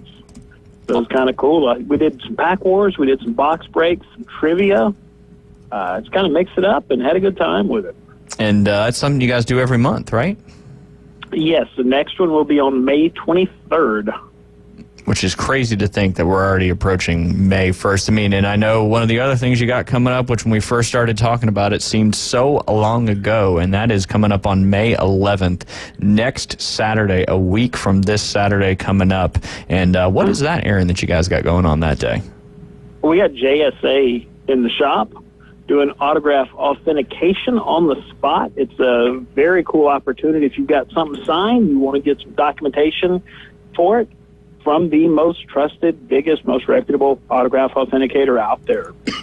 Usually if you get something authenticated by JSA, you have to send it to their offices, and it's a couple of months process going through all that. This way you can get it done in one afternoon right here in Panama City. Absolutely, and it's something that you have kind of seems like every year that JSA comes in, and just again, we got a lot of collectors, a lot of card collectors, a lot of memorabilia collectors, a lot of people here in Bay County that really love the hobby. And for you to bring JSA right in, they don't have to. You save on shipping. You don't have to go through that process. You don't know how long it's going to take to get back. You can go down to the shop there and get it done all in one day. Yeah, it's really cool. Like you say, it would take shipping and insurance and just the waiting. And this way, you bring it in, you drop it off, fill out the paperwork, you pay the fee. Starts at like $20 for a basic autograph authentication.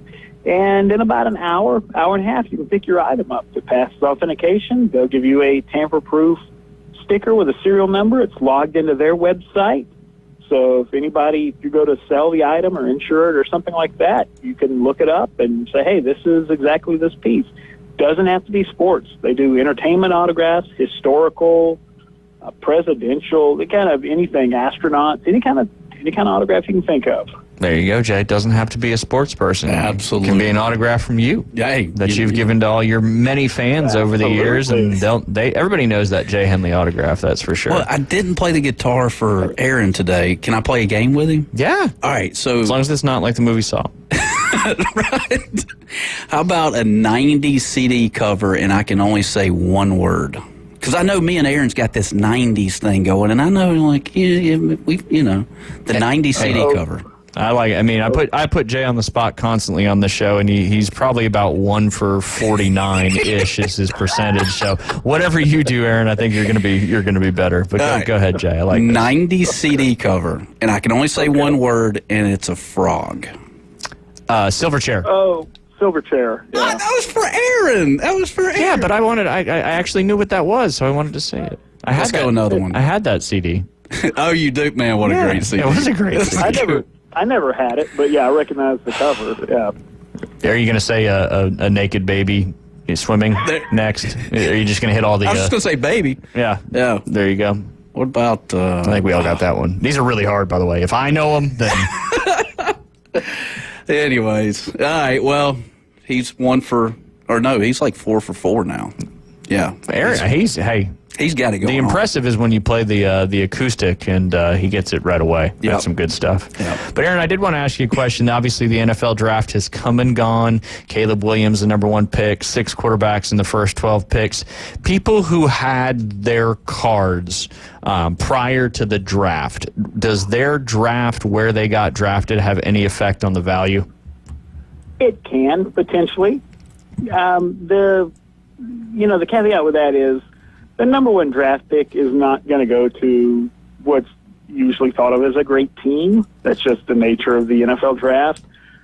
So their, performance, their expectations may be tempered a little bit. It's kind of rare when somebody pops out in the draft like that. It goes to a, maybe not #1 overall, maybe a top 4 or 5, and that team just has a real big breakout year that they weren't expecting based on last year's performance.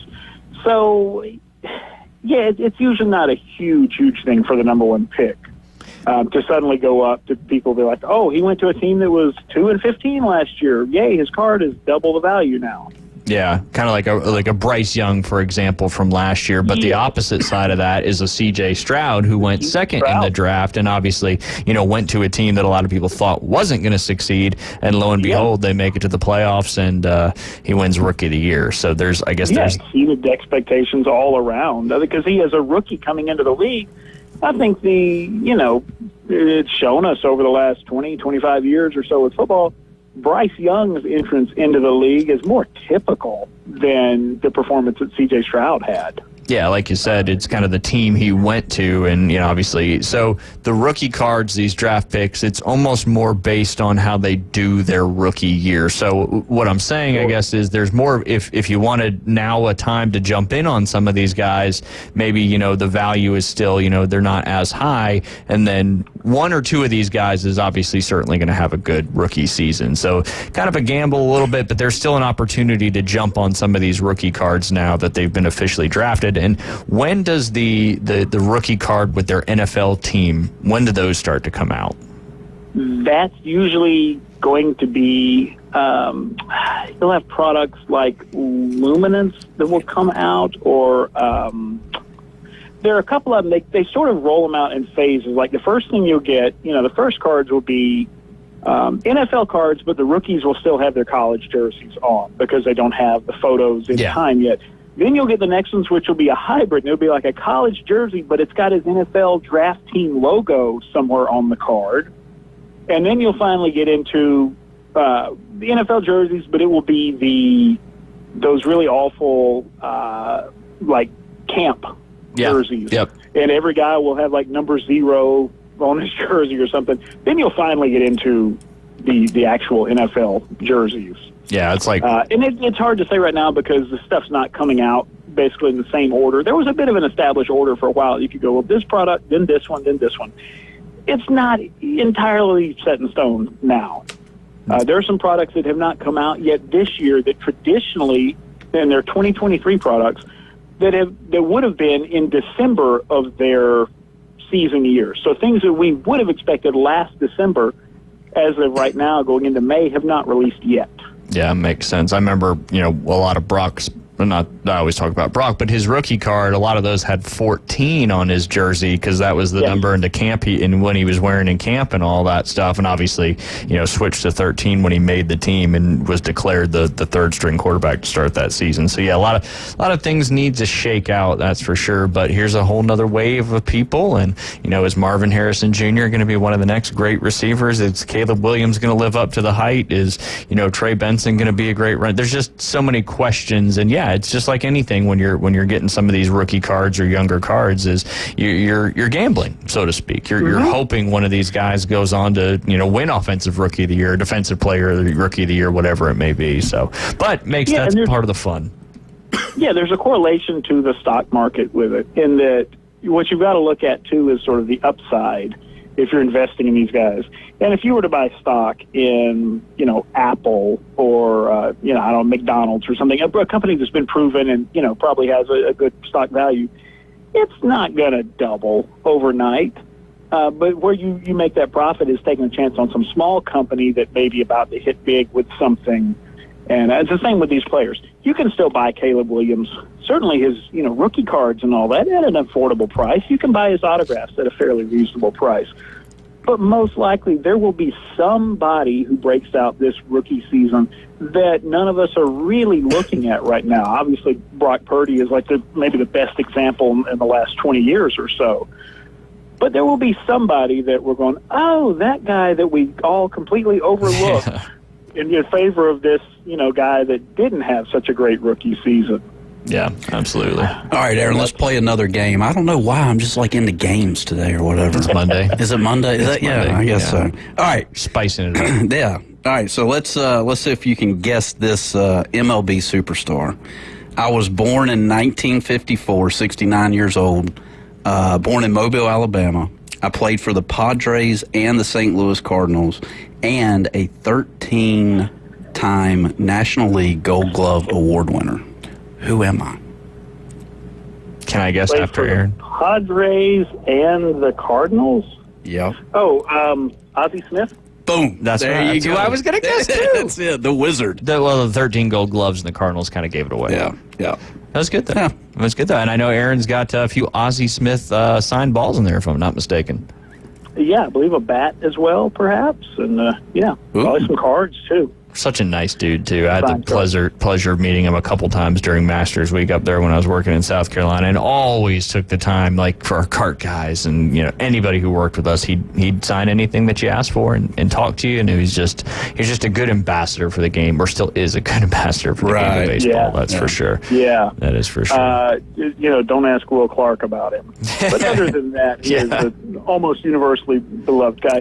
When Ozzie went in the Hall of Fame, they put out a call for somebody to be at the St. Louis Stadium to do the backflip, and they were going to put it on the Jumbotron like as Ozzie walks up to get inducted. And one of our local customers, gentleman in this area, he happened to be passing through the area. He and his wife were on their way somewhere, heard it on the radio. He could do the backflip. So they went down to the stadium. They, watched him do it. They put him up on the field, and he's on the screen. He does the backflip when Ozzie goes up to get inducted, and Ozzie gave him a couple of signed bats, some limited edition, like the Cooperstown, induction weekend bats for it. Did he never not land that black flip, I wonder? I mean, that would be, yeah. Yeah, I would think if he didn't, we would see that on the agony of defeat kind of thing. Like, yeah, no, I think the man was just that good. He could do it. Confidence. Absolutely. Yeah. But yeah, no, Ozzie got in that fight with Will Clark. He was the third guy in there, if I'm not mistaken. And Jose, what was his name, Aaron? I don't know how to pronounce his last name. Jose Oquendo. Got in there. He was the first one in. He was fighting Will Clark, and then Ozzie got in there as well. Was this like a Will Clark slid into second base and probably kind of spiked him on the leg or something, I'm assuming? I mean, I think it did involve a slide. Okay. The actual particulars, I don't know who roughed who up first. But, yeah, I've seen some stuff where, Will Clark does not have a great opinion of Ozzie all these years later because of that one incident. Oh, yeah, I just pulled it up real quick, and, he slid and went right after the second baseman, and then Ozzie was kind of standing behind him and threw a little sucker punch from behind, so I can see why they are. But it was a very, very aggressive slide there by Will Clark, that's for sure. By modern standards, that was aggressive. Yes. I think, that was that would have been a weak Pete Rose slide. Yeah, definitely a weak Pete. He would have been embarrassed to have that game televised if he slid like that. Absolutely. But yeah, it was probably a standard 80s slide, and today, definitely an illegal slide. Today, I think they did the new rule with blocking the bag. I don't even know what that is. But David, you know about that, don't you? Blocking the bag? Yeah. They kind of changed or updated You have to have the ball first before you can get in front of a bag. Yeah. It's so confusing. Come on. I know, Jay, you're going to be upset about it. Kind of makes sense that you got to have the ball first. But Yeah. Or if the ball gets there, like, right before, you're good, right? Well, and the other thing is, imagine, guys running to second baseman is, doing that kind of coverage, blocking the bag, and the ball is out, it goes over to third baseman's head. Second baseman is turned around with his back to the batter, waiting on that ball to come in. He's pretty vulnerable right then. So I can see the idea of saying, look, you need to have the ball because your eye needs to be on the guy sliding into you rather than kind of having your back turned. Definitely. Yeah, the Braves had a crazy tag yesterday. Yeah, catcher needs to have the ball before he's blocking the plate because otherwise his concentration, his focus are somewhere else. Yeah, certain things have certainly changed a little bit from back in the day. Anybody in combat sports, MMA, boxing, whatever, the most dangerous stuff, the knockouts, that's when you don't see the punch coming. Yep. Absolutely. These guys sit up there and get hit in the face 150 times, and the one time they blink and look away, they get clocked and they're out. Yeah. Same with the baseball guys. They're not expecting that guy to hit them, and all of a sudden they fall the wrong way. Yeah, not good. Aaron, we haven't talked last week. Anything new come into the shop this past week? Any new boxes? I know there's tons of baseball stuff and all sorts of stuff going on, but since the COVID year, you don't really know until it kind of shows up. Yeah, quite a bit. I was going all last week, but Skybox Metal Universe Champions, which is out. It's a really cool, fun new product. It's multi-sport. You've got a lot of upcoming players, both who have not quite yet landed in the top leagues, but also a few rookies. So to give an example, we've got Jackson Holiday in there, Dylan Cruz, C.J. Stroud, Bryce Young, but a lot of upcoming basketball stars, football, baseball, and it is the only thing out right now where you can get a Michael Jordan autograph because he is exclusive with Upper Deck. There you go. So you got Jordan, you got Tiger, you got a lot of those big Upper Deck athletes in this product as well. And it's a throwback to the 90s for anybody that's collecting back then. If you remember all those, the Skybox Metal, the Precious Gems, all that kind of cool insert stuff that everybody was looking for in the 90s, they're all in this product. That's cool. That's cool. Almost 30 years later, to a certain degree. To a certain degree. Well, I know we'll talk to you again on. No, you're good. You're good. I was just saying. I know we're going to talk to you again on Friday, but you do have some stuff coming up this weekend as well. Yeah, well, I was going to say we've got Bowman coming out very soon. That's like the biggest, first huge hot release of the baseball year. We're doing pre-orders on Bowman right now on our website or in the shop, cheaper than the big online guys. So check that out for sure. You can go ahead and pre-order yourself a box of Bowman. And you get it the day it comes out. You can be here the moment we open and pick that thing up instead of having to wait on it to get shipped to you from one of the online places. Yeah, kind of like the JSA action there. You know, you can come and do it, and you're right then and there. And I'm looking on your Facebook page right now. It looks like that's coming out on the 8th, if I'm not mistaken. Mm-hmm. That's going to be a good one. May 8th. Yeah, it's going to be a big release. So, yeah, then this week, we've got our Kids Night on Friday, got breaks on Saturday. So it's going to be a lot of fun, a lot of exciting stuff. And like I said, Rip Night will be May 18th. Our big break will be May 23rd. That'll be baseball this month. So a lot of fun stuff. But like I said, we'll go over all of it on Friday. Absolutely. As well, guys, come down and see us here at Instant Replay, the Stanford station by Sweet Frog, down from Academy, 7 days a week. There you go. And you passed the Jay Henley test for today, so things are looking good. I'm sure he'll have some more for you on Friday. But, Aaron, as always, we really enjoy talking to you. And if you haven't been down to Instant Replay, you are really missing out. Just an unbelievable selection of not only, cards, but memorabilia, signed items, all sorts of good stuff down there at Instant Replay Sports Cards. Aaron, we appreciate your time, as always. Absolutely. Thank you, guys. Everybody take care. Have a great rest of your day. All right, Jay, one final segment left. We got to go over our pick'em. There might be a surprise this week. Maybe, I don't know if it's the first time. I'd have to go back and look through 33 weeks. But something. First time in a long time. First time in a long time. Something different happened in our pick'em. You listen to the Inside Drive live here on ESPN Northwest Florida. We'll be right back. The Atlanta Braves are back with a loaded roster of young talent and some new faces in the A. It's going to be another wild season. 3-1 hit high in the air to deep center field. Here it comes. Home run right over the wall. Tonight, the Braves head west for some late night baseball as Ozzie Albies and the Braves roll into T-Mobile Park to take on the Seattle Mariners. Coverage starts at 7:25. First pitch 8:40. Right here on your home for the Atlanta Braves on the Gulf Coast. ESPN Northwest Florida. With over 65 years of combined experience, Instant Replay Sports Cards is happy to help you take your collection to the next level. They carry all the new hobby boxes, signed memorabilia, and supplies. New and vintage cards in Pokemon. They sell and trade cards and are always looking to buy. They're an authorized source for Topps, Panini, Upper Deck, and Leaf cards. Instant Replay Sports Cards is open 7 days a week at 752 West 23rd Street, down from Academy Sports. It can always be reached at InstantReplaySportsCards.com. Are you looking for a place to take a leak? Do you have a truck, tractor, or other hydraulic equipment leaking or not performing as it should? At Reliable Hydraulic Solutions, we can get you back to work. Do you have a busted or leaking hose, hydraulic cylinder or pump needing repair? If competitive pricing and a quick turnaround are what matter to your business, come see us at Reliable Hydraulic Solutions. Or you can give us a call at 850-326-3000. Reliable Hydraulic Solutions, 6840 Highway 77 in Southport. The best place in town to take a leak. A Gain Scent Bead story. Jim was at the laundromat when he heard his ear said Maraca, senor, but his nose said, hey, freshest scent ever. Following his nose, Jim found a man pouring a bottle of Gain Scent Beads into the washer. The scent, the freshness. Jim blurted, sir, your scent Maraca smell amazing. Actually, Jim, most noses call them Gain Scent Beads. Try Gain Scent Beads. Way fresher than detergent alone. And now the Inside Drive with Ryan Mulvey. We're going to have a talk. Tell me what you know.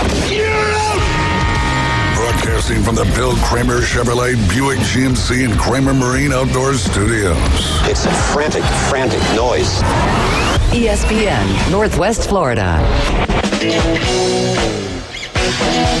And welcome back. You're listening to the Inside Drive live here on ESPN Northwest Florida. A couple scores from last Friday locally and then some games coming up tonight. You had 3 on the docket with our local teams last Friday. 2 baseball, 1 softball. Bozeman beat Freeport 8-1. Good win for them at home. South Walton beat Mosley in baseball 2-1.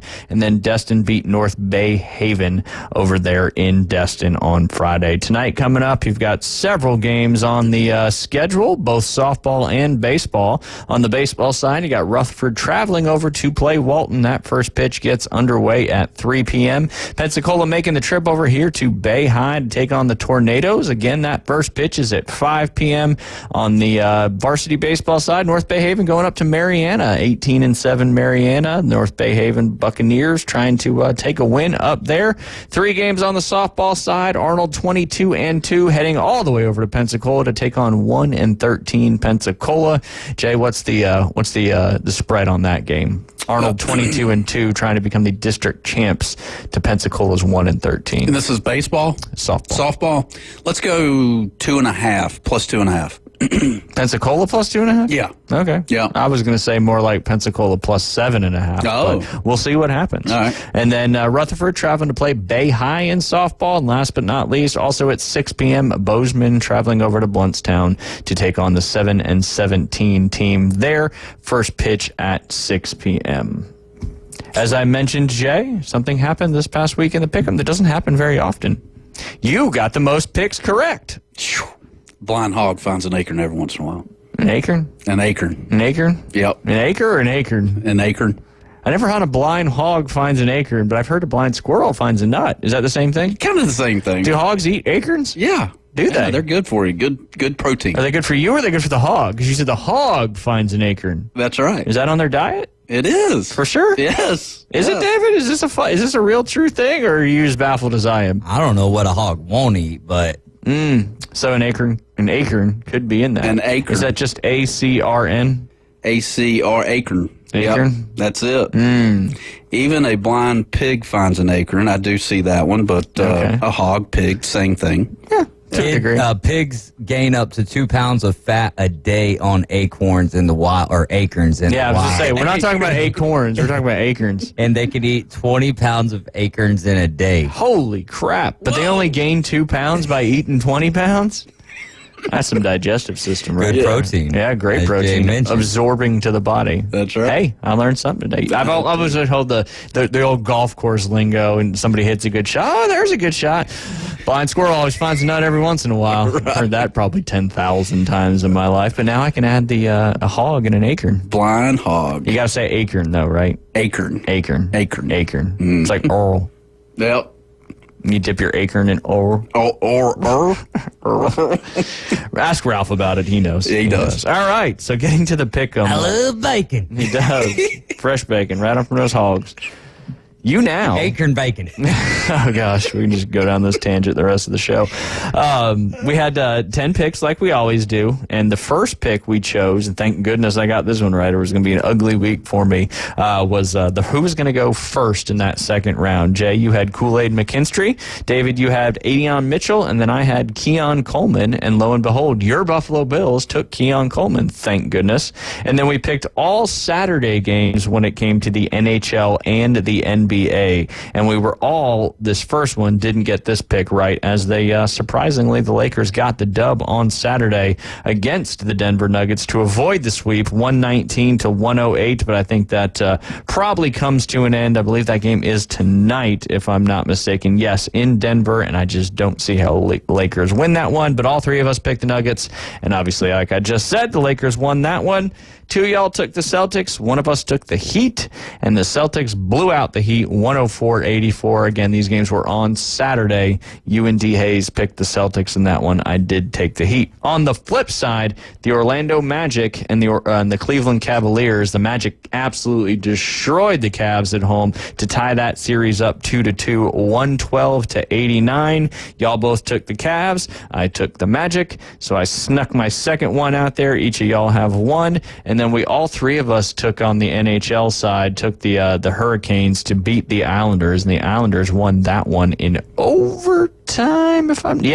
In overtime to stave off being swept there by the Carolina Hurricanes 3-2. So none of us got that one. And then I took the house money Cats, and I did do a parlay at the opposite of that and just missed out on it because the Stars beat the Knights in overtime there. But the Lightning got back on the board with a big 6-3 victory over the Carolina Panthers to, again, stave off being swept. You guys took the Lightning. I did take the Panthers in that one. one. And then, Jay, you took the Boston Bruins, and David and I both took the Toronto Maple Leafs, and the Bruins won that one 3-1. And then, as I mentioned, last but not least, on the Saturday games, the Las Vegas Golden Knights lost in overtime to the Dallas Stars. Again, the Stars now are in a 2-1 deficit. I thought that was a huge game for the Stars to stay alive in that series, but you took the Stars, and we took the Knights. How about that? So you got 3, we each got 2, and then luckily Martin Truex finished ahead of Ross Chastain and William Byron to get me a third one in that one. And then, of course, who got the steady NASCAR pick? That'd be Ralph D. Hayes, because who won the race? Who's this Ralph fella you keep on? Oh, sorry. Don't be pointing at me when he's talking. Right. Stop it. He just keeps Who shouting. did win the race? Denny Hamlin. Thank you. Yes. I was asking you a legitimate Sticks. question. Yes. Denny Hamlin. Gets it done on, what do they call it, the concrete mile? Yeah, Concrete Mile. There you go. Right there in Delaware. So Dale Earnhardt don't like them racing on concrete. Dale Earnhardt Jr. Really? Yeah.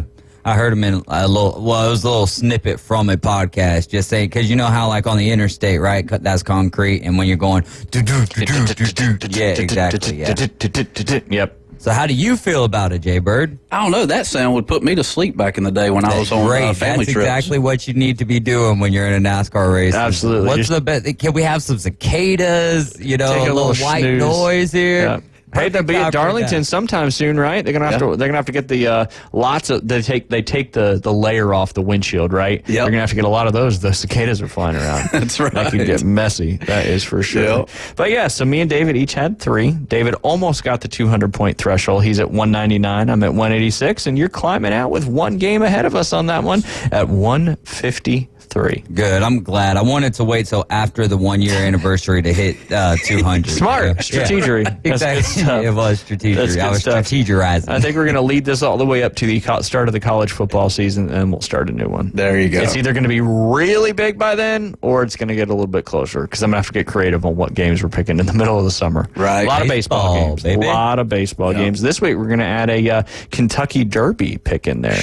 I crushed those. Hey, they got odds, so we can. We're going to dive into that a lot later on this week as well. But looking forward to the Kentucky Derby action. What do you think about this, Jay? Roger Goodell came out and said a few things that he wants to have changed to the schedule of the NFL. I want to get your thoughts, both your thoughts. He said just 2 preseason games, which would eliminate a preseason game, and then add 1 more regular season game. That would extend the calendar by 1 week. The best part I like about this is it would put Super Bowl Sunday on President's Day weekend, which what's Monday of President's Day weekend? Oh, The Masters. I'm just joking. I don't know. A holiday. Oh, well, there you go. Yeah. For most. not for a lot. For most. Yeah. But it's at least, for some people, there'd be an opportunity to Right. have the day off. True. If you work for the government or a bank or something like that. Right. But yeah. So what do you think about Good that? for them. Yeah. I don't know. The preseason games, I don't get too caught up in them. Yeah. So there's and typically the third preseason game is when you see a lot of your starters playing maybe a half. Some of them do play the whole game, but you're adding a whole nother game, which is what these people argue about. Is it's such an injury prone game and so difficult as it is. Now you're playing 18 regular season games, and if you go on to win the Super Bowl, you're playing 3 more games, potentially 4, depending on what seed you are. Yeah. So that's a lot. And each year we get into the beginning of the season. Why are all these injuries happen? Well, no one's playing in preseason. No one's, getting acclimated to getting hit. Can we just let it sit at 17 for a little while? Did you see that thing? Yeah, the Guardian caps. Yeah. I'm okay with that. They're going to have logos on them, so it's just going to look like Lego helmets. It'll be interesting. It'll be interesting, but It'll be interesting how many people wear them. I think that'll be that will be interesting. Especially now that the NFL allowed the teams to have a third helmet, and now they're going to put the Guardian caps on. Yeah, it looks like practice to me. I mean, that's the way I view it. I mean, that's what it is. They wear them in practice to help prevent some stuff. But I mean, be weird. Everything's trying to make the game safer and safer and safer. I mean, is it really going to? It says it reduces like 10% of the impact or something like that. Right, no, and that's what I'm saying. If it's good for that, is it really going to affect our viewing of it. I mean, I think at first it'll look a little weird, but so did were the kickoff. Catchers. Well, but so did catchers when they first started going to those hockey style masks, and now that's kind of the norm. So it'll be something where you're like, oh, what in the world? But I think we'll get used to it rather swiftly. I mean, you're not going to see your quarterback out there more than likely wearing that.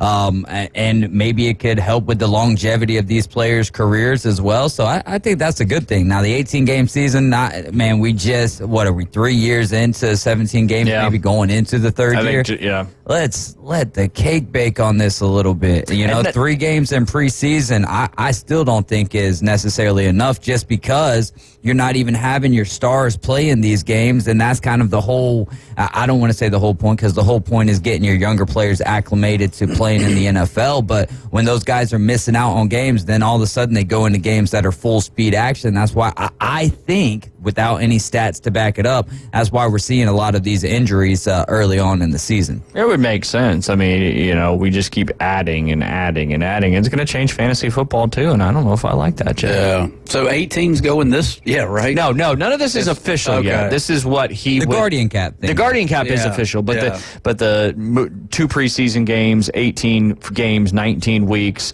pushing the season back a week, putting on a President's Day is all things he would like to see. Well, I'm sure they've done the studies and figured out there's not a lot of people going to these preseason games, in my opinion. Let's add a whole nother game. I mean, that's a whole nother money grab, if you will. Everything in pro sports is all about money. I'm just kind of calling a spade, but anyway.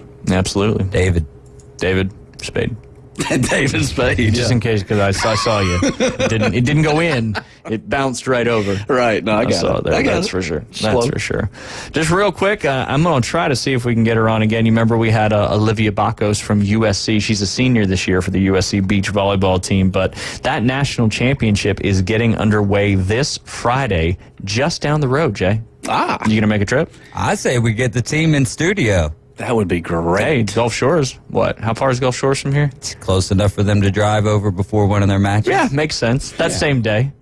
Same day. Get some exercise in. But yes, the Southern Cal, the women of Troy are the #1 seed. They're going to face the winner of the North Florida Chattanooga kind of play-in game, so to speak. And then we do have the Florida State Seminoles. They're the #4 seed. They'll be taking on Washington. And then you've got Georgia State and Stanford, LSU and TCU, Long Beach State versus Cal, A&M Corpus Christi versus UCLA, Cal Poly versus Arizona State, and LMU, which I believe is Lamar University out in California, will take on Hawaii. Cool. Not many teams from over here on the eastern side of the states, but one of them is Florida State. Let me know about my lingo, because I remember we interviewed her last year, and I remember saying something about how do you slam a ball or something. Anyways, I got to work on my lingo. Nope, never going to give you any advice on lingo, because it's better when it just comes out naturally. I got you. That is for sure. You got the kiddos this afternoon, or is that done? Yep, no, we got this week and next week. Doing a little 3-hole challenge. That. Ooh, 3-hole challenge. Next week, and that'll be the end of spring. And summertime. Sweet summertime. Yep. There you go. And don't forget, we'll be doing a big giveaway for our 1-year anniversary. Stay tuned for more information and details on that. Coming up at 4 p.m., the afternoon Underdogs. It's going to be a fun week here on ESPN Northwest Florida. Y'all get out and enjoy this beautiful weather. Don't forget to listen to us, 104.3 in Panama City Beach, 101.9 in Port St. Joe. Y'all have a great rest of your Monday. Go PC Padres.